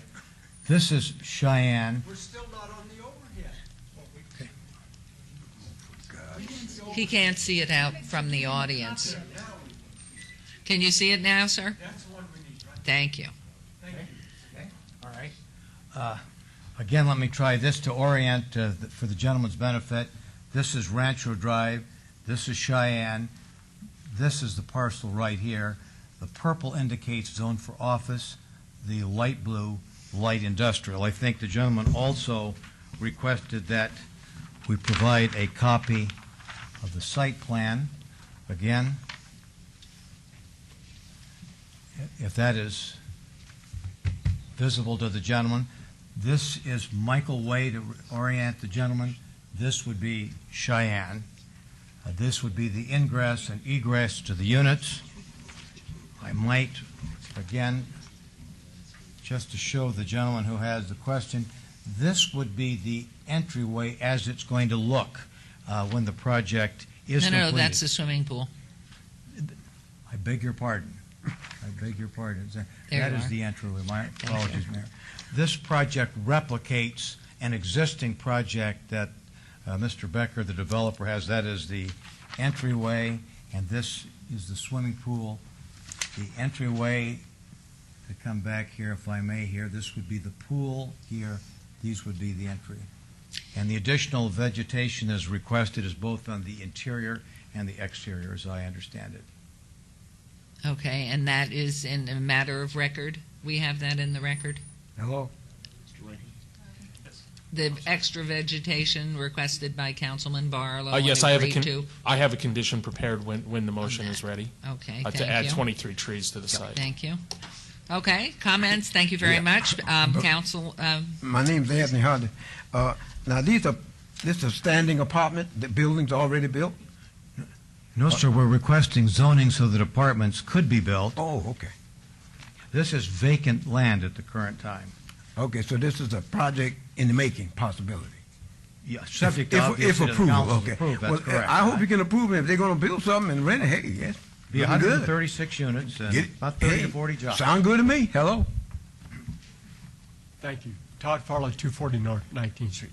Mayor, I apologize if I seemed rude. It's just that when somebody's explaining something here, I want to be able to see it out there. I think it's a wonderful thing. Thank you. great, thank you. Yes, Mr. Councilman Coffin. Legal counsel also raised the point, it's a good thing that Mr. Farlow spoke up because it would not be on the television, broadcast out. So we Would wouldn't I have- be on the television Now or you just are. the project? Now you are, Your Honor. Withdraw the question. Yeah, so it helps the broadcast, make sure that all the public can see. Okay, we are ready. Anyone else wishing to be heard? Councilwoman Tarkanian on behalf of Councilman Barlow. I move to approve with all conditions. Nope, you don't, because your button's not on. You mean my voice is not being Yes, heard? thank you. I move to approve with all conditions. And you are going to read into the record that This is 71 first, and we'll go 72 and 3. I'll have a condition addition on 73 when you Okay, get there. well, then I'll just say on 71 that isn't it interesting that we're moving from the higher density, which is usually sought, to a lesser density.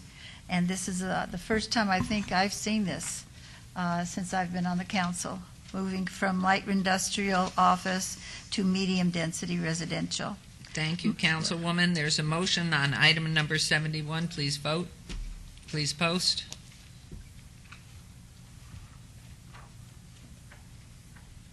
We're a third of the way there.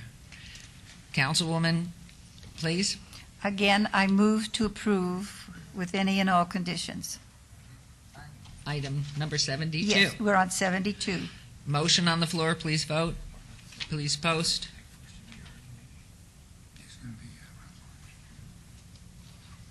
Motion carries. Councilwoman. Item number 73, I move to approve with all conditions. And the added condition, a revised landscape plan shall be submitted to the Department of Planning for approval, depicting 23 additional trees located throughout the site prior to the issuance of permits. And that would be part of my motion. Thank you very much. This motion, please vote. Congratulations. Thank you. We thank Your Honor Thank and you. members of the council, and indicate that this project hopefully will be breaking ground sometime around the 1st of March, and it will provide, for the record, about 30 or 40 jobs during the construction phase. So Wonderful. we thank you very much for your Thank consideration. you. Good luck. Did the governor, senator, do that to you? No, it's a little skin cancer. My wife did it. Oh. Your wife did it. I'm Send our representing best. the wife on that one, Your Honor. Okay. Thank you both very much. We're going to take a 3-minute recess. Yes, please.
October 5th, 2005.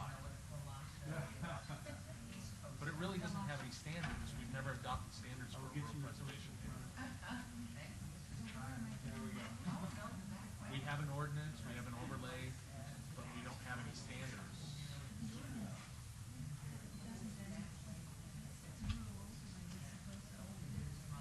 Well, and as Bart can share with you, if there are standards we might consider are street lights, sidewalks, really having street lights.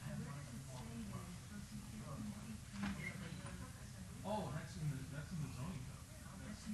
Yes. No, that is not a zone, that's an overlay. It's not specifically zoning. The zoning code requires it.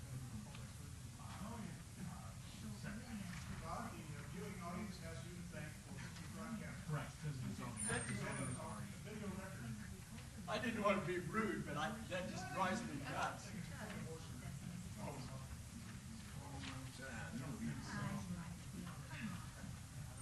know, with the rural overlay, a setback variance for a carport doesn't apply. You know, if they were doing something not rural in nature, carport itself is pretty rural. Or it's huge, it's very rural.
Okay, recess is over. We're on item 75 is a rescission of, a rescission. Is that really a rescission? Okay, of previous council action. Item 76 is the rehearing of the application. We will not open or consider item 76 until after a motion or whether or not to rescind the previous council action under item 75. Number 75, SUP 42254, rescind, special use permit, public hearing, applicant Gloriel Holdings LLC, owner Chi Huan Wu, for possible, and I apologize if you're here, for my mispronunciation, for possible action on a request for special use permit for beer, wine, cooler, on-sale establishment within an existing 5,918 square foot restaurant at 2131 Rock Springs Drive, Ward 1, Councilwoman Tarkanian.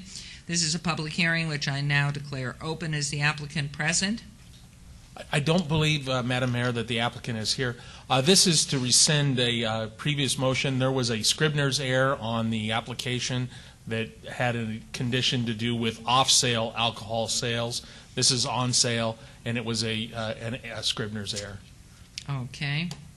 Anyone wishing to be heard on this item? Hearing none, thank you. I'll close the public hearing. Councilwoman Tarkanian, do you have a motion on item 70? Yes, I move to rescind. Thank you. There's a motion to rescind. Please vote.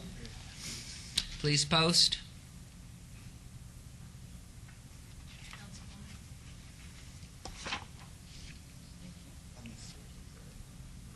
Motion carries. Item number 76, SUP 42254, rehearing special use permit, public hearing, applicant Gloriel Holdings LLC, owner Chiswan Wu, for possible action on a request for special use permit for beer wine cooler on sale establishment within an existing 5,918 square foot restaurant at 2131 Rock Springs Drive, Ward 1.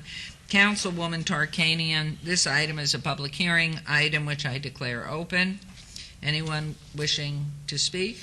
Once again, Madam Mayor, the offending condition is not part of this motion and no longer is reflected in the conditions for approval. Thank you very much. With no one wishing to be heard on this item, I will close the public hearing. Councilwoman Tarkanian, do you have a motion? Yes, I move to approve. Thank you. There's a motion. Please vote. Please post. Motion carries. Thank you. We'll move on to item number 77. And item 70. Oh, we have already taken care of 77 from Councilman Ross. And 78 is obeyed until October 19th. And 79 is also obeyed until October 19th. We are moving on to item number 80. Subject ROC 43006, review of condition, public hearing, applicant Nakata Market of Japan, owner Omninet Sahara Craig LP, for possible action to request a review of condition of a previously approved special use permit, SUP 1700, to delete condition number 5 that states, quote, the sale of individual containers of any size of beer, wine coolers, or screw cap wine is prohibited. All such products shall remain in their original configuration as shipped by the manufacturer. Further, no repackaging of containers into groups smaller than the original shipping container size shall be permitted, end quote, at 2350 South Rainbow Boulevard, Suites 6 and 7. That's in Ward 1, Councilwoman Tarkanian's ward. Staff recommends approval. This is a public hearing, which I now declare open. We have someone here, please. Good afternoon, Thank you. Your Good Honor. afternoon. My name is Tammy Montross. I'm at 2900 El Camino Avenue, Las Vegas, Nevada. And I would like to say, Your Honor Goodman and the council, on behalf of Mrs. Nakata and her 9 employees, we thank you for taking this review of conditions under consideration, because sake is our major product that we sell. And in Japanese cooking, it is a major ingredient. And so the importers from Japan to our vendors here in the United States only provide it with a screw-top lid. If we can no longer sell sake, Miss Nakata will lose her business and 9 employees will lose their jobs. And she has been in business, or the market has been in business since December of 2002. She has an excellent reputation within the Japanese community here in Las Vegas, which is about 10,000 strong. And Americans also are enjoying Japanese food, and this is one of the few locations where they can buy fresh Japanese products for their own personal consumption. And are these sold by the individual unit, the wine, the sake, with the screw top, and has been like that since 2002? Correct. So there's been a change in an ordinance or something, Well, I'm assuming? No, I have something. The reason this all came up, we received an, I don't know how to say it. Someone came in to inspect the market, and I have a picture here.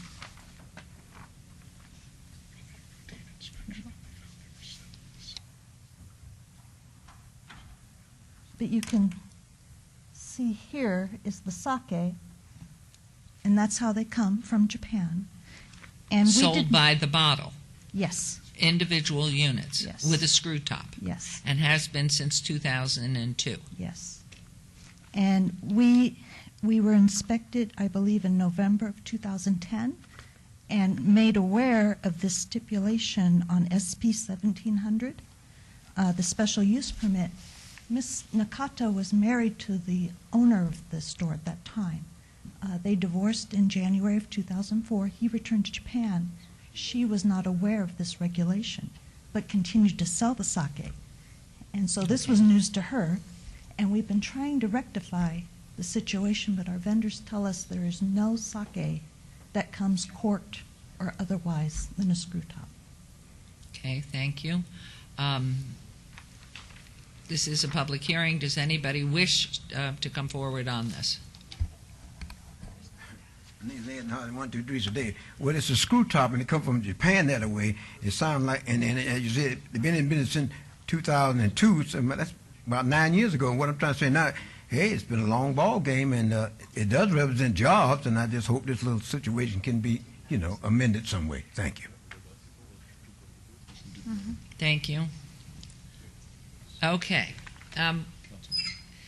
Councilwoman Tarkanian, and would you be very clear what you're going to put your motion here for me? Well, I will just move to approve. That's it. Well, yes, Okay. yes. Okay. Which I is got to delete the condition that was there originally. And I will say that there are other entities in the city, throughout the city, that have requested this for other reasons, and it seems to me you have an extremely good reason. So that's why I move to approve. Thank you. There's a motion.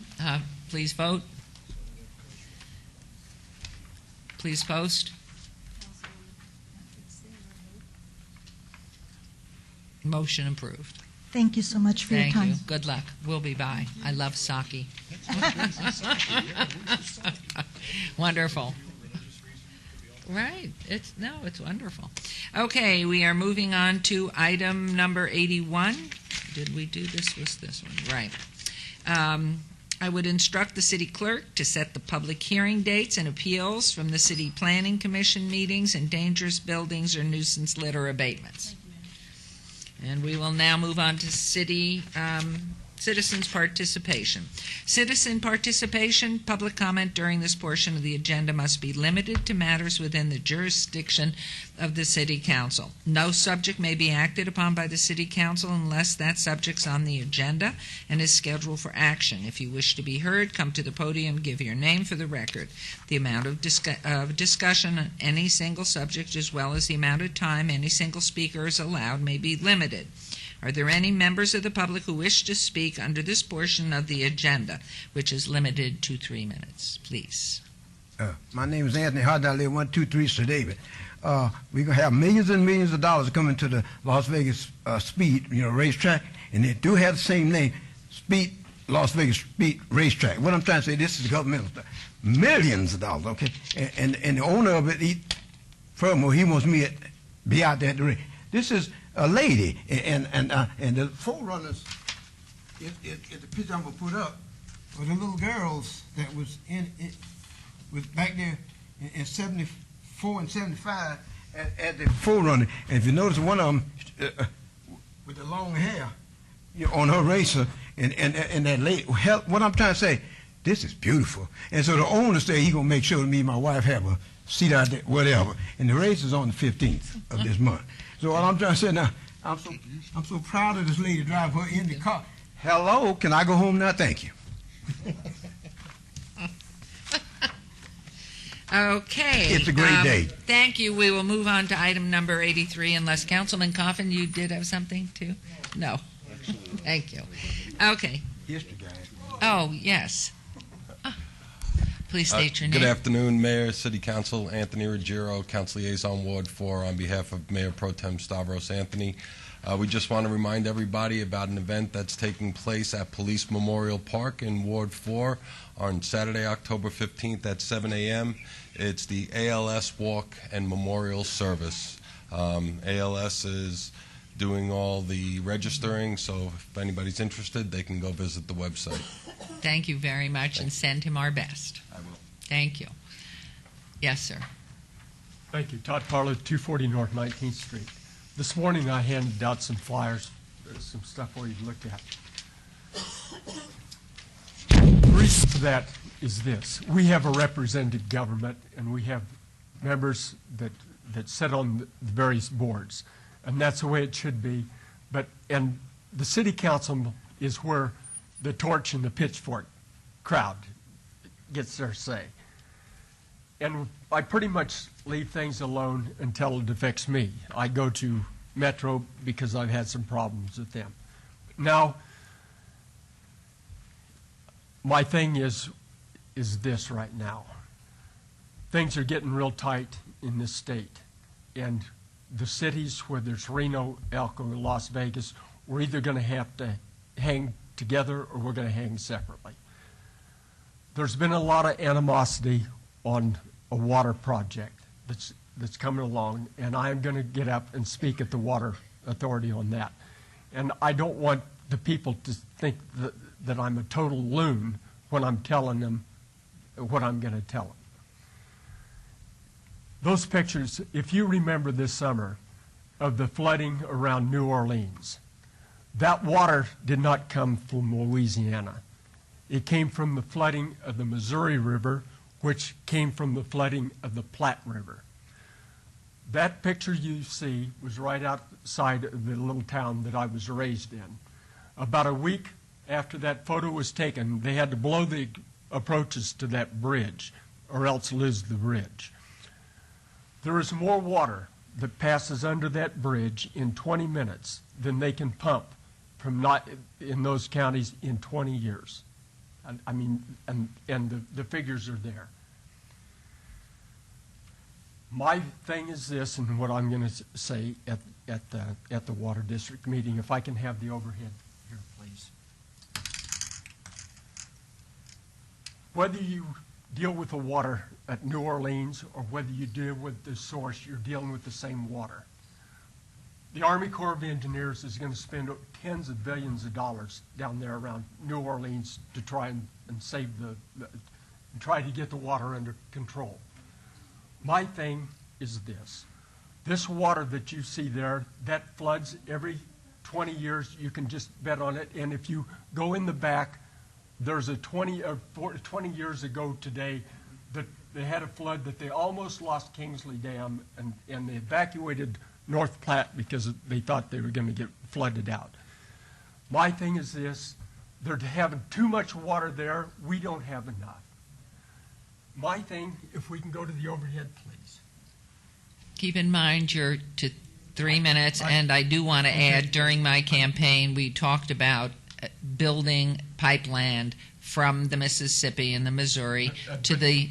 that's too far. All you have to do right here, if you go to the thing, that Seminole Reservoir right there, Pathfinder's under it. Right there, you have the elevation, and you have to go 60 miles, and you can dump it into a tributary that goes right down to the Green River. I do think you need to bring it to the Water $15 District. $15 billion. This way, the Army Corps of Engineers will pay for it because it's cheaper to deal with it up here at the source rather than there. It'll save us a lot of money, and at least this we absolutely know where that there's excess water stored in Lake Mead or Lake Powell, and stop this animosity, because I mean there's going to be water wars up there. Thank you very much. Anyone else? Mayor, I'd just like to add, when I served as a member of the Water Authority, I did bring up the fact of bringing the water, just as you did during your campaign, and there is that cost. But you know, when you think of it, and this would save money, of course, the way you're talking, but when you think of it, you're not just helping one state, Nevada, get water. You're helping alleviate. How about other places that are Texas, yes, closer states to us even, that they lose so much each year. And somehow I just feel that might be a way. We're taking water they don't want.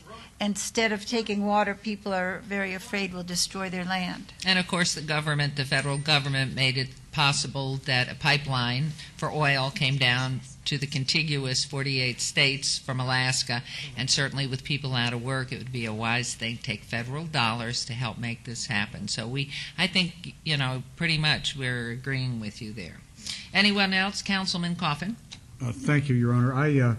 visited with Todd a couple of hours ago during the recess for lunch, and I did write a letter to the manager of the Water Authority, Ms. Mulroy, to ask her to respond to this idea. It sounds novel. It may have and probably has been discussed, but I want to know if officially, really, if it ever has been, because it seems much easier than some of the others. I got to believe everything's been tried.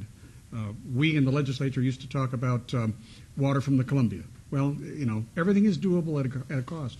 But the cost of water has doubled since then. So, I mean, it becomes almost essential, since the old adage water flows up to money. And for sure, I am your representative, as you know, on the Water Authority. And I think it's probably appropriate that we soon have a briefing from the Water Authority to the council on things, because I'm following in the shoes of Councilwoman Tarkanian on this, and it's a lot of interesting things. There are also a lot of political beefs going on because of the division of the council, of the commission, county commission, which controls the water district. And a lot of people don't even understand the difference between the authority and the district. So I think we should become more informed about it. And if you want, at some future date, to dedicate 15 or 30 minutes to a special briefing from the Water Authority, I think it would be time well spent. So I think happy that that would be wonderful. Mr. Farlow brought that to me, and I'm waiting an answer from the Water Authority on it. Thank you very much. We are on to item number 83. Council member recognition. This is item 83. Comments made by individual city council members during this portion of the agenda will not be acted upon by the city council unless that subject's on the agenda and scheduled for action. Is there a member of the council who wishes to speak under this portion of the agenda? We'll start with Councilman Wolfson this time. Thank you, Mayor Goodman. On behalf of Councilman Barlow, he would like me to announce that he's holding a neighborhood meeting on October 18th.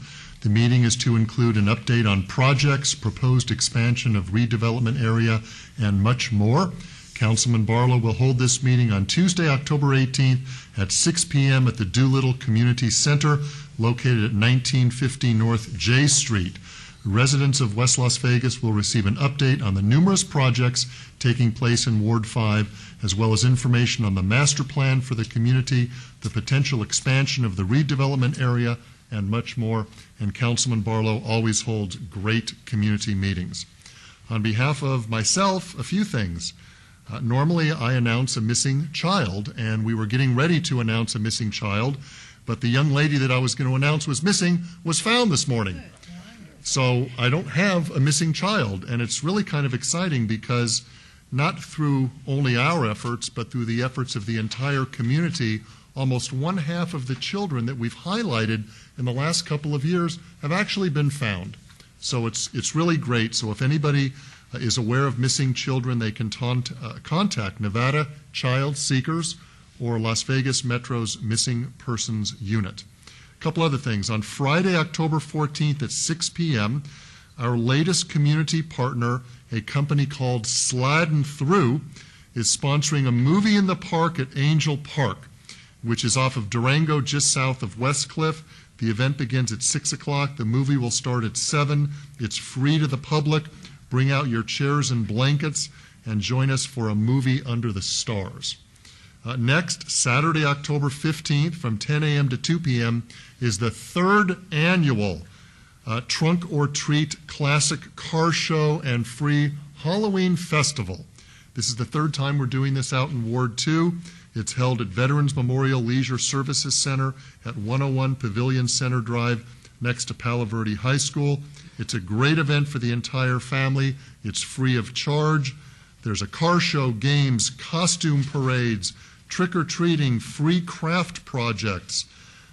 Ruse and more will bring out a petting zoo, and it's a really cool petting zoo because they bring out these really small but unique animals like aardvarks and armadillos and things that you don't normally see, and you can pet. And this is all at a trunk or treat show, so it's Halloween and a car show all combined this Saturday, actually next Saturday, October 15th, 10 a.m. to 2 p.m.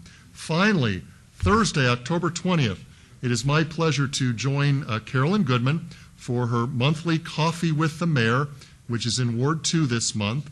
We'll be meeting at the Starbucks located at 1990 Village Center Circle in Summerlin. This is at the Trails Center where the Vaughn Supermarket is. This is my first time meeting with you as our new mayor for your Coffee with the Mayor, and I'm trying to get the best turnout ever. I'm trying to get 5,000 people to come into join. Starbucks. Come Wow. join. We're going to all fit in the same Starbucks. No, just kidding. But we're looking forward to having as many people out there. I know you like to be available for questions and just intermingling with everybody. So this is Thursday, October 20th, 7:30 a.m., the Starbucks out at the Village Center Circle. Thank you very much. Thank you, Councilman. And Councilwoman Tarkanian. I wanted to announce that this Friday and Saturday we are having a giant restoration project at Bob Baskin Park. More than 700 youth and adults from the local congregations of the Church of Jesus Christ of Latter-day Saints are teaming up to make much-needed renovations to the park. The volunteers, which are from the Las Vegas and Sandstone Stakes, will perform work at the park from 2 to 10 on Friday, October 7th, and from 7 a.m. to noon, and if we're not quite finished, a little longer, on Saturday, October 8th. The volunteers have organized this in such a fantastic manner, I'm truly amazed. They've collaborated with local businesses, which are donating all the equipment and all the materials, all the plans for this massive undertaking, including installing new trees. And for a park as old as Bob Baskin, we had many trees which are diseased and some are dying, and we're cutting back on some of them, landscaping, and also replacing. I'd like to also say, please don't expect a 30-foot tree right away, because that's hard for us to put in to replace the ones that have died from disease. But the ones we are putting in, we feel we've had an arborist working with us that has also donated his time, a couple of landscape people, and we believe that we will have a good plan for the park. And they'll be also installing new exercise equipment, painting the playground and all the play area sidewalks, putting in a gazebo and more, and putting in some new sod. So this, to me, is a perfect example of private-public partnership, a perfect example of how neighborhoods work together in order to strengthen and meet our needs here at a time when the economy is so poor. So if you want to come out, you can. However, you have to stay at a distance because it's so well organized. We can't have you get in the way of any of these little job areas. But we closed off one lane on Oki, and we will have the tree cutting equipment there, and we will also have all the specialists are donating their time to help us, which I think is a wonderful thing too. And members of our CEA here have said that they're going to volunteer some of their time on their day off too, to show that they're working together with us as a unit to better our community. So it's a wonderful thing done by a lot of different people, and I hope you'll be able to get some notice of it. Thank you. I mean, that's wonderful. That's what a neighborhood's all about. Everybody getting into it, volunteering, and making something happen. Thank you so much, Councilwoman. And Councilman Coffin. Thank you, Your Honor. This Friday, first Friday, will be the first time that new ownership takes over. I'm not sure that the ink is dry on the paper. Let's just say that for all intents and purposes, we have new leadership on First Friday under the direction of Tony Shea and a number of other civic-minded business people here in Southern Nevada. So it's going to go to a new level, I think. Cindy Funkhauser and her team, we owe a tremendous debt of gratitude to them for sticking it out through good times and bad times, and lately it's been rough. But the temperature for Friday is forecast to be 70 degrees. There is zero chance of rain. I know that you will all show up. It's a very special day. Members of the press should please note that and try to give them as much free publicity as possible, because after all, it helps pay for the space you occupy. I think also I do want to mention that I had today a wonderful young lady with me, a high school senior, Las Vegas high school senior by the name of Melissa Becerra. And Melissa, I think other interns are attached to some of our offices. She impressed me a great deal. She helped set up my agenda books for me flawlessly. So I was able to get through the day. Thank you, Melissa. And I also want to make sure that the minutes of the meeting reflect that Melissa was present on the floor at that time. Thank you, Your Honor. Thank you very much, and to everyone who came and participated, those of you who are at home, remember, this is your city. Keep it safe, keep it clean, get involved. You have a great family of supporters, and we wish you a hopefully dry weekend, but with a little bit of sprinkle. And thank you very much, and the meeting is adjourned. Thank you.